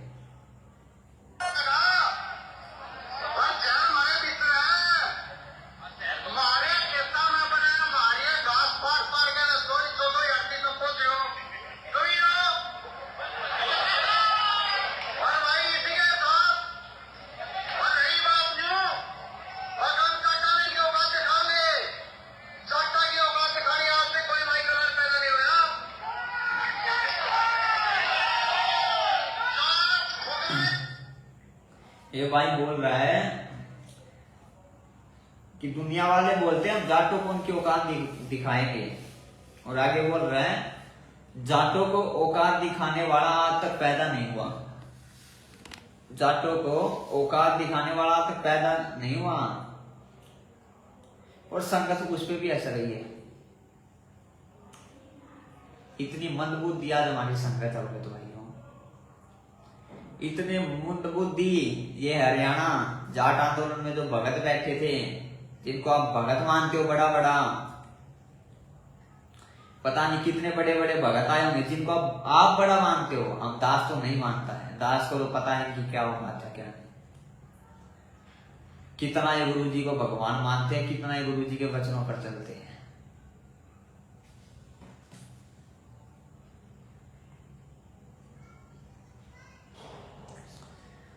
एक बार अगला जो है वीडियो है गुंडों की सीबीआई जांच। बहुत सारे भगत भाइयों ने आनंदपाल गैंगस्टर का नाम तो सुना ही होगा, खासकर राजस्थान के जो भगत हैं उनको पता ही होगा आनंदपाल कौन था। आनंदपाल भगत भाइयों एक बहुत ही बड़ा गुंडा था। क्या था? एक बहुत ही बड़ा गुंडा, गैंगस्टर। और पुलिस ने उसको जो है इनकाउंटर में मार दिया। पुलिस ने क्या किया? उसको इनकाउंटर में मार दिया, आनंदपाल को। और ये आपके बड़े बड़े स्टेट कोऑर्डिनेटर जिनको आप भगत मानते हो, मूर्ख संगत से, अंधी संगत से, गधी संगत से गुंडों की सीबीआई जांच करवा रही है। अभी वीडियो में आप देखना, भगत होकर गुंडों की सीबीआई जांच का समर्थन करवा रही है। ये भगतों के लक्षण है भगत भाइयों। देख लो भगतों के लक्षण जिनको आप बड़ा बड़ा भगत मानते हो, ये है भगतों के लक्षण। देख लो जिनको आप बड़ा बड़ा भगत मानते हो, गुंडों की सीबीआई जांच। अरे परमात्मा तो यहाँ पर एक नेक आदमी, एक नेक मानुष हमें बनाने आते हैं, और दुनिया के सामने हम क्या कर रहे हैं? गुरु जी का नाम इतना ऊंचा कर दिया। इतना ऊंचा से मेरा मतलब है इतना बदनाम हम कर रहे हैं। बदनाम ये संगत कर रही है जो सतलोक आश्रम मैनेजमेंट के पीछे लगी हुई है। गुंडों की सीबीआई जांच, भगत होकर, बड़े ही शर्म की बात है। और इसको भी भगतों ने गुरु जी का आदेश मान लिया। क्या भगतों? इसको भी भगतों ने गुरु जी का आदेश मान लिया, गुंडों की सीबीआई जांच को भी, कि ये तो संत रामपाल जी का आदेश है भाई, ये तो संत रामपाल जी का आदेश है। अरे कानों में लीड लगा के या बहरे होके सत्संग सुनते थे क्या गुरु जी के? जो सतनामी सारनाम में इतने बड़े बड़े भगत हैं, क्या कानों में लीड लगा के सत्संग सुनते थे क्या गुरु जी के? या बहरे होके सत्संग सुनते थे? अरे परमात्मा को हमें क्या बनाना चाहते हो? और यहाँ पर हम गुंडों की सीबीआई जांच करके परमात्मा को देश दुनिया में बदनाम करवा रहे हैं। दुनिया वाले 10 गाली देते होंगे गुरु जी को, दुनिया वाले गुरु जी को 10 गाली देते होंगे कि देखो ये है वो संत रामपाल जो खुद को बताता है परमात्मा, और करवा रहा है क्या? गुंडों की सीबीआई जांच अपने भक्तों से। क्या करवा रहा है? गुंडों की सीबीआई जांच अपने भक्तों से। ये है वो परमात्मा जो अपने आप को परमात्मा बोलता है। ऐसे संगत, ऐसे मूर्ख संगत जो सतलोक आश्रम मैनेजमेंट हरियाणा के पीछे लगी हुई है, वो परमात्मा का नाम ऊंचा कर रही है। ऐसे इसको बोलते हैं परमात्मा का नाम ऊंचा करना। बिल्कुल आंखों से अंधी हो चुकी है संगत, उसको यही विचार नहीं मैं क्या कर रहा हूं क्या नहीं। अरे जो भक्तों के साथ लूट खसोट करता है, भक्तों की जान लेते हैं, भक्तों को जो मारते हैं, आप उनकी गुंडों की सीबीआई जांच की जो है वो कर रहे हो, समर्थन कर रहे हो, भगत हो करो। और यही चर्चाएं फिर न्यूज मीडिया में चलती है, संत रामपाल जी के भक्तों ने किया, आनंदपाल गैंगस्टर की सीबीआई की जांच का समर्थन, ये फिर न्यूज फैलती है। तो सामने वाले को आप क्या संदेश दोगे? दुनिया वालों पे क्या संदेश पड़ेगा? दुनिया को आप क्या संदेश दोगे? दुनिया पे क्या संदेश पड़ेगा? वो पड़ेगा आपका कि ये देख लो संत रामपाल जी के भगत, और ये है वो संत रामपाल जी जो सत्संग तो बहुत बड़े बड़े करता है, ये ज्ञान देता है, वो ज्ञान देता है, और यहाँ पे गुंडों की जांच करवा रहा है। देखो वीडियो देखो भगत भाइयों, वीडियो तो दास ने आपको अभी तक दिखाया नहीं है।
आपको भगत भाइयों आवाज कम आई होगी क्योंकि इस वीडियो में आवाज कम है।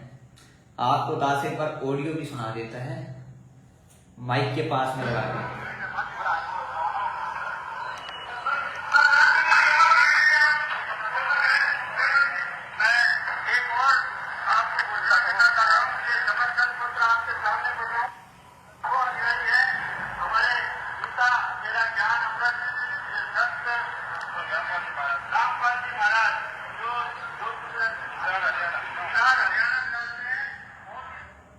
सुन लिया होगा आपने क्या बोल रहा है यहाँ पे संत रामपाल जी महाराज। उसके आगे देखो गुरु जी को भी जाति में इन लोगों ने बांध दिया, जो कि जाट है हरियाणा से। क्या इन्होंने आगे बोला, अरे गुरु जी को भी जाति में बांध दिया। आपके गुरु जी को खुद तो जाति में रंगे हुए हैं।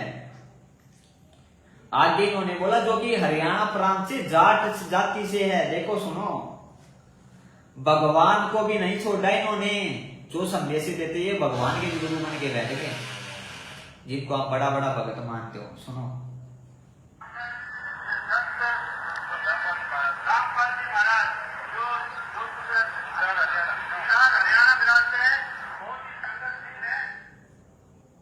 क्या बोला, जाट हरियाणा जाति से हैं। सुन लिया होगा भगत भाई आपने। अरे खुद तो जाति में बंधे हुए हैं भगत, जिनको आप बड़ा बड़ा भगत बोलते हो। और परमात्मा को भी पहले तो गुंडों की सीबीआई जात में बांधा, उसके बाद परमात्मा को जातिवाद में बांध दिया कि संत रामपाल जी तो जाट जाति से हैं। अरे परमात्मा क्या बोलते हैं अपने आप को, दास, मैं तो एक दास हूं, यही तो बोलते हैं परमात्मा। क्या क्या बोलते हैं परमात्मा अपने आप को, दास बोलते हैं, दास, जाट नहीं बोलते। यहां पर परमात्मा को ही सबके सामने जाट बोल रहे हैं। ये भगत भाइयों के कुकर्म है। अब आगे देखो मूर्ख संगत से कैसे कांग्रेस को, पहले कांग्रेस को वोट डलवाए गए भगत भाइयों। आज 2022 लगा हुआ है, 2019 तक तो इन्होंने कांग्रेस से वोट डलवाए। जब इनको लगा कि कांग्रेस तो हर जगह आ रही है, कांग्रेस की कोई उम्मीद नहीं है कहीं पर भी जीतने की, कांग्रेस की जो है अब कहीं पर भी जीतने की कोई उम्मीद नहीं है, तो 2019 के बाद इन्होंने पार्टी बदल के बीजेपी को वोट डलवाने शुरू कर दिए। कभी कांग्रेस तो कभी बीजेपी, भक्तों के साथ खेल हो रहा है, खेल, भक्तों के साथ खेल हो रहा है। दास ने भी आपको 4 वीडियो दिखाए थे परमात्मा के राजनीति के बारे में, राजनीति के बारे में परमात्मा के क्या विचार है, और ये लोग क्या बोल रहे हैं। फरेब हो रहा भक्तों के साथ, फरेब। और भगत क्या मान रहे हैं, गुरुजी का आदेश है भाई, गुरुजी का आदेश। भगत मान रहे गुरुजी का आदेश। देखो चांद राठी को जानते होंगे बहुत अच्छी तरह से भगत, जो सोशल मीडिया सेवादार है। जितने भी सोशल मीडिया सेवादार है, सतरोग आश्रम मैनेजमेंट से जुड़े हुए हैं, बड़े अच्छे से जानते होंगे चांद राठी को, जो कि सोशल मीडिया पर बारक है, यानी सोशल मीडिया को संभालने वाला कौन है, चांद राठी, जो आप तक ये पोस्टर वगैरह भिजवाता है, सोशल मीडिया आपसे सेवा करवाता है, ट्विटर की, फेसबुक की, वो चांद राठी। उसके विचार आप सुनना। देखो कांग्रेस को वोट डलवा रहा है और उसके बाद में बीजेपी सीट को वोट डलवा रहे हैं। आज यहाँ आए हुए सभी लोगों को मैं सबसे पहले नमस्कार करता हूँ। मैं अपना परिचय दे दूँ। मेरा नाम डॉक्टर चांद राठी है और मेरा नाम कोई इतना बड़ा नहीं है कि मैं कोई जाना माना चेहरा हूँ, लेकिन मैं एक ऐसी संस्था से जुड़ा हुआ हूँ जो बहुत ही जानी मानी और इस समाज में क्रांति लाने वाली संस्था है। मेरा सबसे बड़ा परिचय ये है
क्या बोल रहा है, इस सरकार ने चाहे जातिवाद का जहर घोला हो या हमारे साथ अन्याय करने में कोई कसर नहीं छोड़ी।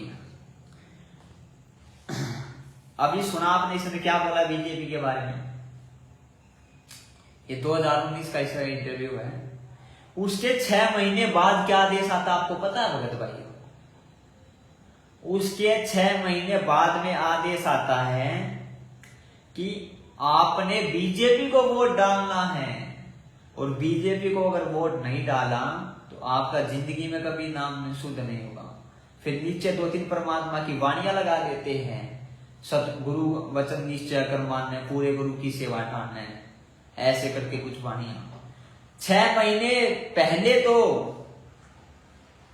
बीजेपी को खराब बता रहे थे, बीजेपी ने हमारा मिशन फेल कर दिया,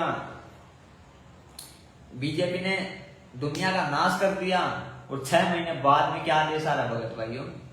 क्या परमात्मा दोगले आदेश देगा? नहीं देगा परमात्मा दोगले आदेश। पहली बात तो परमात्मा राजनीति का ही आदेश नहीं देगा। क्या परमात्मा दोगले आदेश देगा?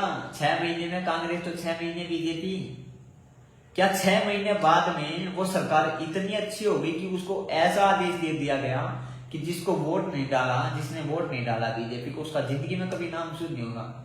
मैं अपनी तरफ से नहीं बोल रहा हूं, पीड़ा पर्चा पढ़ लेना 2019 का बीजेपी का। नहीं हो तो नीचे कमेंट सेक्शन में लिख देना, दास भेज देगा उस भगत भाई को।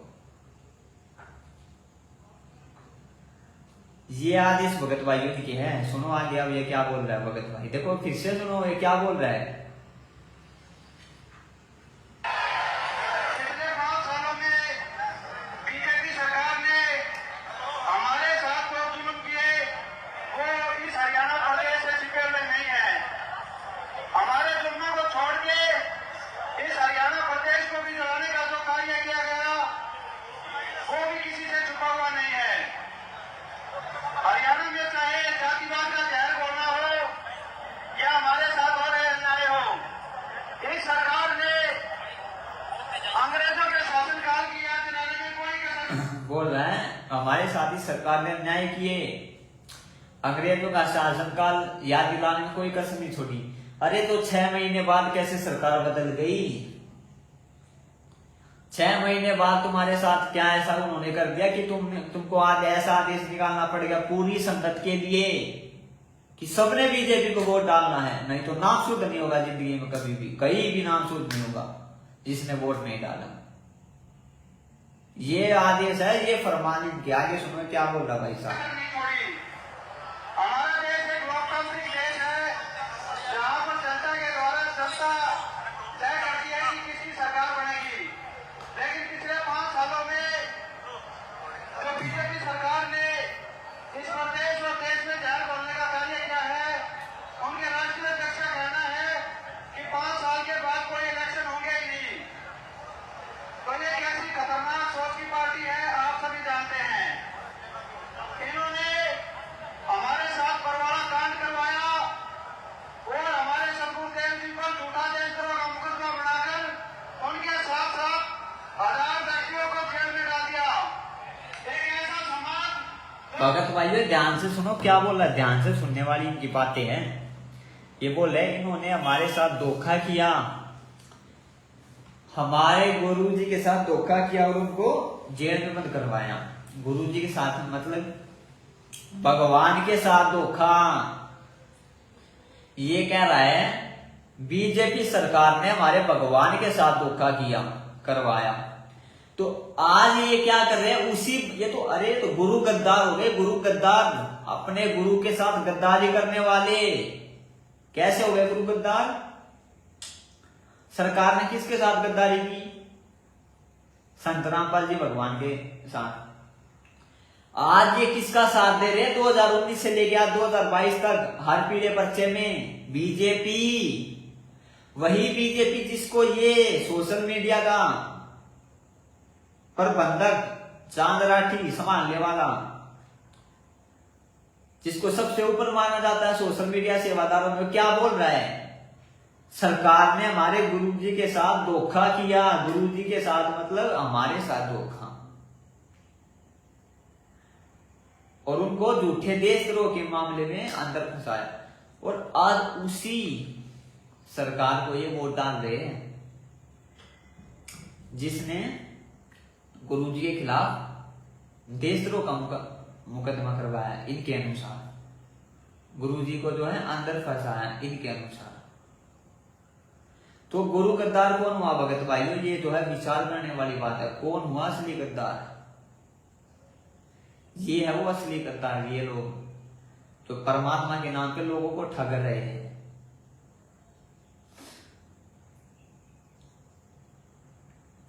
तो अगला वीडियो हमारा आर्य समाजियों को लेकर।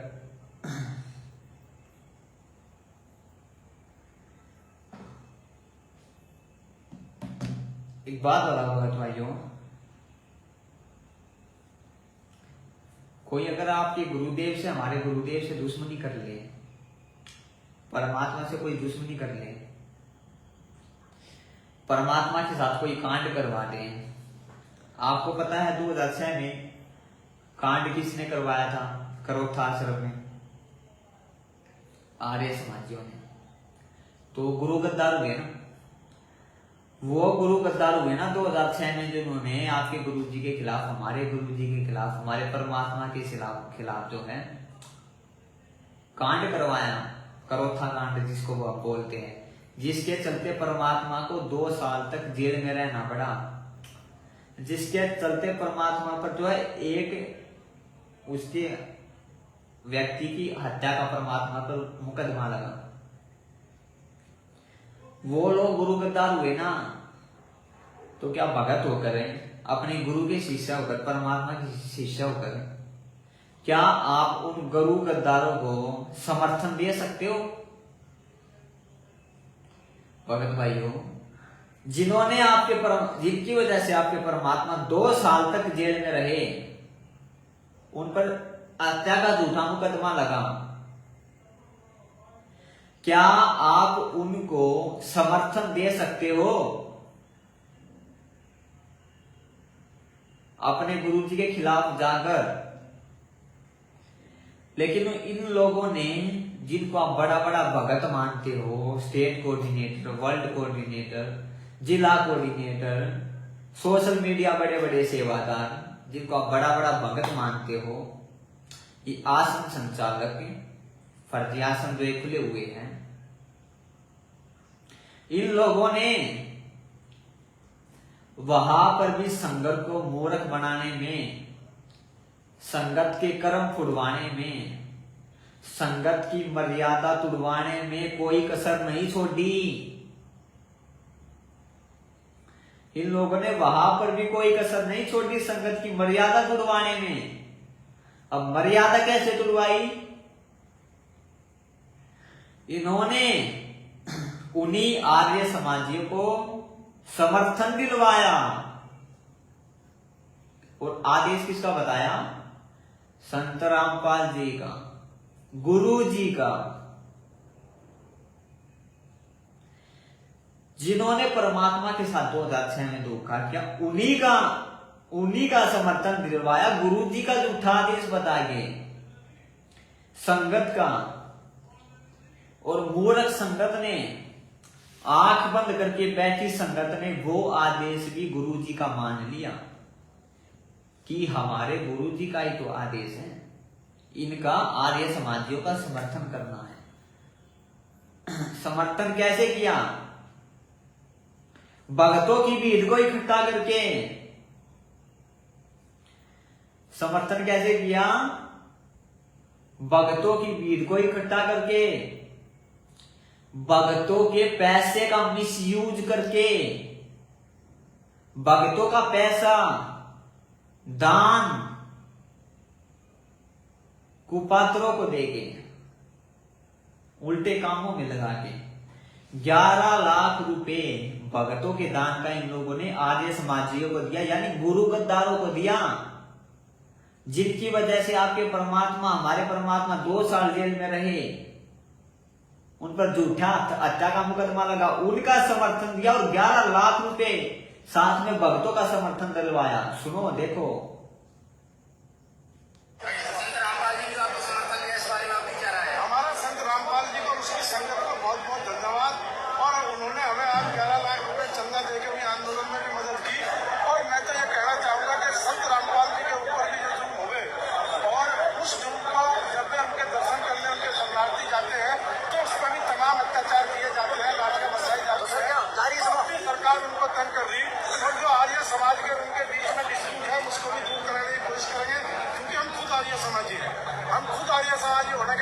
चाहते हैं कि समाज में जो भेदभाव हुआ वो सब दूर हो और सब मिलकर एक जैसे जो सरकार है जो अन्याय करती है उसके खिलाफ सब मिलकर खड़े हो। तो अगर किसी आर्य समाजी भाई को इस वजह से कोई ठेस पहुंचती है तो हम उससे भी बात करने के लिए तैयार है। अपने गिले शिकवे दूर करो, आगे बढ़ो। वो भी जाट है, हम भी जाट है। ये एक बड़ी 36 बिरादरी की मुहिम है जिसमें उन्होंने साथ दिया, इसके लिए हम धन्यवाद देते हैं। और हम डेरा सच्चा सौदा से भी निवेदन करते हैं जिसने सरकार बनवाई अपने दम पे, अगर वो इसी तरह की अत्याचारी सुन लो क्यों समर्थन दिलवाया।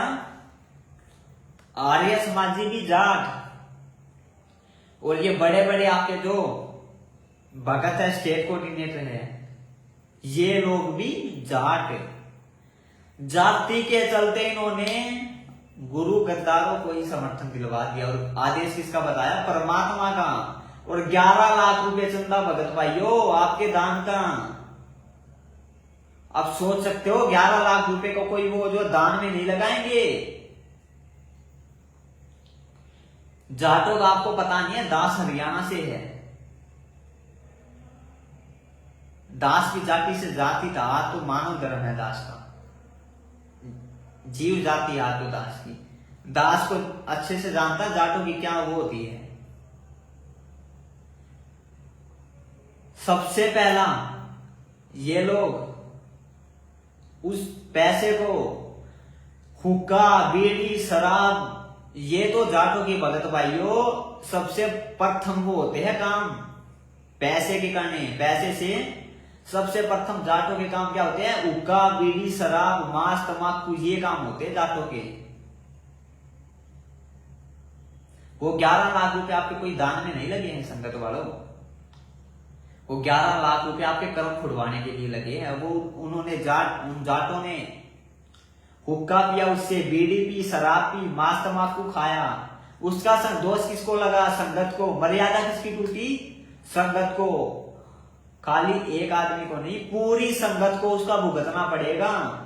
क्योंकि जिस संगत वाले ने जिस रेशो में पैसा दिया उसको वो पाप कर्म उसी रेशो में मिलेंगे, उसी अनुपात में मिलेंगे। साथ में मर्यादा तो टूटी। काल का दाव तो लगा ही लगा, और काल का दाव लगा तो आज संगता काल मौत मर रही है। तो भगत भाइयों, दास का आज के लिए इतना ही कहना था। इन बातों पर विचार करो। अरे और कुछ नहीं तो थोड़ा कॉमन सेंस से तो सोच लो। इतने भी अंधे मत बनो, इतने भी उस पीले पेज के अंधे मत बनो कि उस पीले पेज पे कोई कुछ भी लिख दो तुम उसको गुरु जी का आदेश मान लो। अरे चलो आपकी बात को मैं बड़ा कर लूं, गुरु जी का आदेश उसको मान लेते हैं हम सबका। अगर वो गुरु जी के आदेश भी है आपके अनुसार तो वो गुरु जी की परीक्षा है। एक बात बताओ, आज से 650 साल पहले 64 लाख शिष्यों की परीक्षा हुई थी, तो आज परीक्षा नहीं होगी क्या? आज आपको ऐसे ही लगता है कि परमात्मा ऐसे ही आपको सतलोक ले जाएंगे हम लोगों को? आपको ऐसा लगता है क्या कि परमात्मा आप हमें ऐसे ही सतलोक ले जाएंगे बिना परीक्षा के? ये तो हमारी आंखों पे काली पट्टी बंधी हुई है, विचार नहीं करते इन चीजों पे। ऐसे ही नहीं लेके जाएगा परमात्मा, ठोक ठोक के परीक्षा लेगा। हर भगत की परीक्षा लेगा परमात्मा, और ये परीक्षा ले रहा परमात्मा। और संगत आए दिन फैल हो रही है। अगर आपके अनुसार ये पीले पेज गुरु जी के भी, तो ये आपकी परीक्षा दी भक्तों कि मैंने तो सत्संगों में क्या इनको आदेश दिए और ये लोग क्या मेरे विपरीत कर रहे हैं आदेशों के खिलाफ। 650 साल पहले परीक्षा हुई थी, तो आज भी परीक्षा होनी है, और वो पिछले 6 साल से हो रही है। इन पीले पेजों के माध्यम से वही परीक्षा हो रही है पिछले 6 साल 8 साल से, जब से गुरुदेव जेल में गए, जब से ही पीले पेज आने लगे गुरुदेव के नाम से। परमात्मा अंदर कोई टाइम पास करने नहीं गए हैं। आपको मैं सच्चाई बता दूं, जो भगत सोचते हैं ना कि परमात्मा कब आएंगे, कभी तत्व ज्ञान आधार से सोचना। जो भगत ये बोलते हैं ना कि परमात्मा कब आएंगे जेल से, परमात्मा आपको क्यों पता गए है? पता है परमात्मा ने हमें इतना ज्ञान दिया 1994 से 2014 तक। परमात्मा हमारी परीक्षा लेने के लिए अंदर गए हैं। कि मैंने 2014 तक इनको इतना ज्ञान दिया, अब ये देखो ये परीक्षा के कितने लायक है।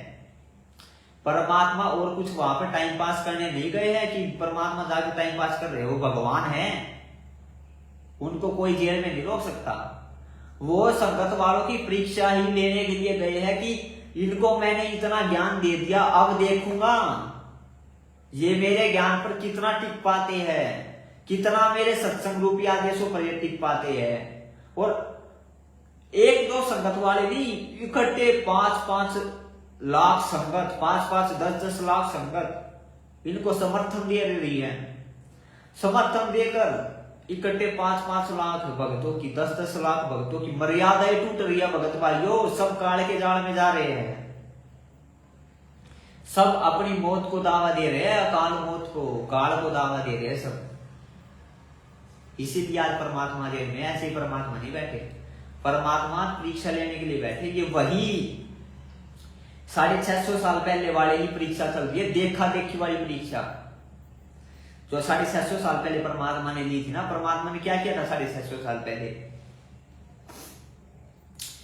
जब वो उस बहन के साथ में बैठे हुए थे हाथी पर, एक ने दूसरे ने को बताया, दूसरे ने तीसरे को बताया, तीसरे ने चौथे को, चौथे ने पांचवे को, ऐसे कर करके 64 लाख तक क्या बात फैली कि गुरुजी तो भाई उस वैश्या के साथ में हाथी पर बैठे हुए थे, हाथ में गंगा वो दारू की बोतल थी। एक दूसरे की सुन के ही तो गुरुजी में दोष आया था। एक दूसरे का ही तो आदेश मानना था। किसका आदेश मानना था हमने? गुरुजी का आदेश थोड़ी मानना था। गुरुजी का क्या आदेश होता था 650 साल पहले कि गुरुजी में कभी भी, भगवान में कभी भी कोई दोष नहीं होता। तो संगत वालों का ही हमने एक दूसरे का ही तो आदेश माना था कि गुरुजी तो ये कर रहे थे वहां पर बैठ के, उस वेश्या के साथ हाथी पर बैठ के बाजार में घूम रहे थे दारू पी के, एक दूसरे की सुन के 64 लाख फैले हुए थे। और आज ठीक वही हो रहा है, आज भी ठीक वही हो रहा है। पीले पर्चे कोई और निकाल रहा है और आप मान ले तो गुरु जी का। अरे चलो मान लो गुरु जी का ही है, आपके अनुसार मान ले, तो अभी वो परीक्षा उसको आप पहले सत्संग से मैच करो भगत भाइयों कि ये जो आदेश आया मेरे गुरु जी का, क्या ये सत्संग से मैच करता है? अगर आपको नहीं पता चल रहा, आपने ज्यादा सत्संग नहीं सुने हैं, तो आप सतगुरु हेल्पलाइन नंबर जो है उन पर आप कॉल करो, उनसे पूछो ये क्या, ये जो आदेश है क्या ये गुरु जी का आदेश हो सकता है? तब जाके कुछ बात बनेगी, तब जाके थोड़ी बहुत आंखें खुलेंगी, ऐसी आंखें नहीं खुलेंगी। तो दास का आपको इतना ही कहना था। वीडियो तो बहुत सारे अभी बचे हैं दिखाने, पर टाइम जो है हो गया है भगत भाइयों आज का 8:30 से हमारा 10:30 जो रहता है। तो दास कल या तो इस आईडी से या अपनी आईडी से जो है लाइव आएगा। कल जो हमारा विषय रहेगा, अगर आएगा तो परमात्मा ने दया की तो गुरुजी के परिवार को लेकर, और बड़े बड़े जितने भी स्टेट कोऑर्डिनेटर हैं, स्टेट कोऑर्डिनेटर लेवल के लोग, बहुत बड़े बड़े भगत जी को मान के उनकी सच्चाई उजागर करना, अगर परमात्मा ने कल दया की तो दास का आज इतना ही कहना था भगत भाइयों। परमात्मा ने सत्संगों को सुनो, ज्ञान को आधार बनाओ, उसके बाद में वो देखो पीले पर्चे में जो आदेश लिखा हुआ, क्या वो आपके गुरुजी के सत्संग से मैच करता है? अगर मैच नहीं करता तो वो आपकी परीक्षा मान लेना, वो आपकी परीक्षा है। अगर आपने उसको मान लिया आप फेल। आज ये 15-20 लाख की संगत अकाल मौत ऐसे ही नहीं मर रही है, ये इसीलिए मर रही है, परमात्मा इनको रिजेक्ट कर चुके हैं। जो साध संगियों से जुड़े हैं और उनमें भी कुछ जो भगत बचे, उनको छोड़कर परमात्मा सबको रिजेक्ट कर चुके हैं। सबकी बैटरी चल रही है, भक्ति नहीं चल रही किसी की भी।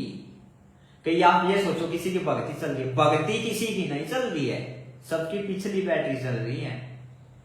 और जिस दिन बैटरी डिस्चार्ज हो जाती है उस दिन अकाल मौत मर जाते हैं, और अकाल मौत मर जाते तो नाम किसका बदनाम होता है? संत रामपाल जी का, अपने गुरुदेव भगवान का। तो दास का यही विचार जो है कहना था। अगर कोई ऐसा भगत भाई वीडियो को देख रहा है जिसको नहीं पता इन चीजों का, भी नया नया इस भक्ति मार्ग से जुड़ा है, तो भगत भाई इन बातों पर आप विचार करना फेसबुक पर सर्च करना, पवन दास इज लाइव के नाम से फेसबुक पेज है, उस पर ज्यादा से ज्यादा वीडियो देखना। उसके बाद में आप डिसीजन लेना आपने किस तरफ जाना है। तो दासकांत के लिए यही कहना था। सत साहिब, बंदी छोड़ सतगुरु रामपाल जी भगवान की जय हो। सत साहिब।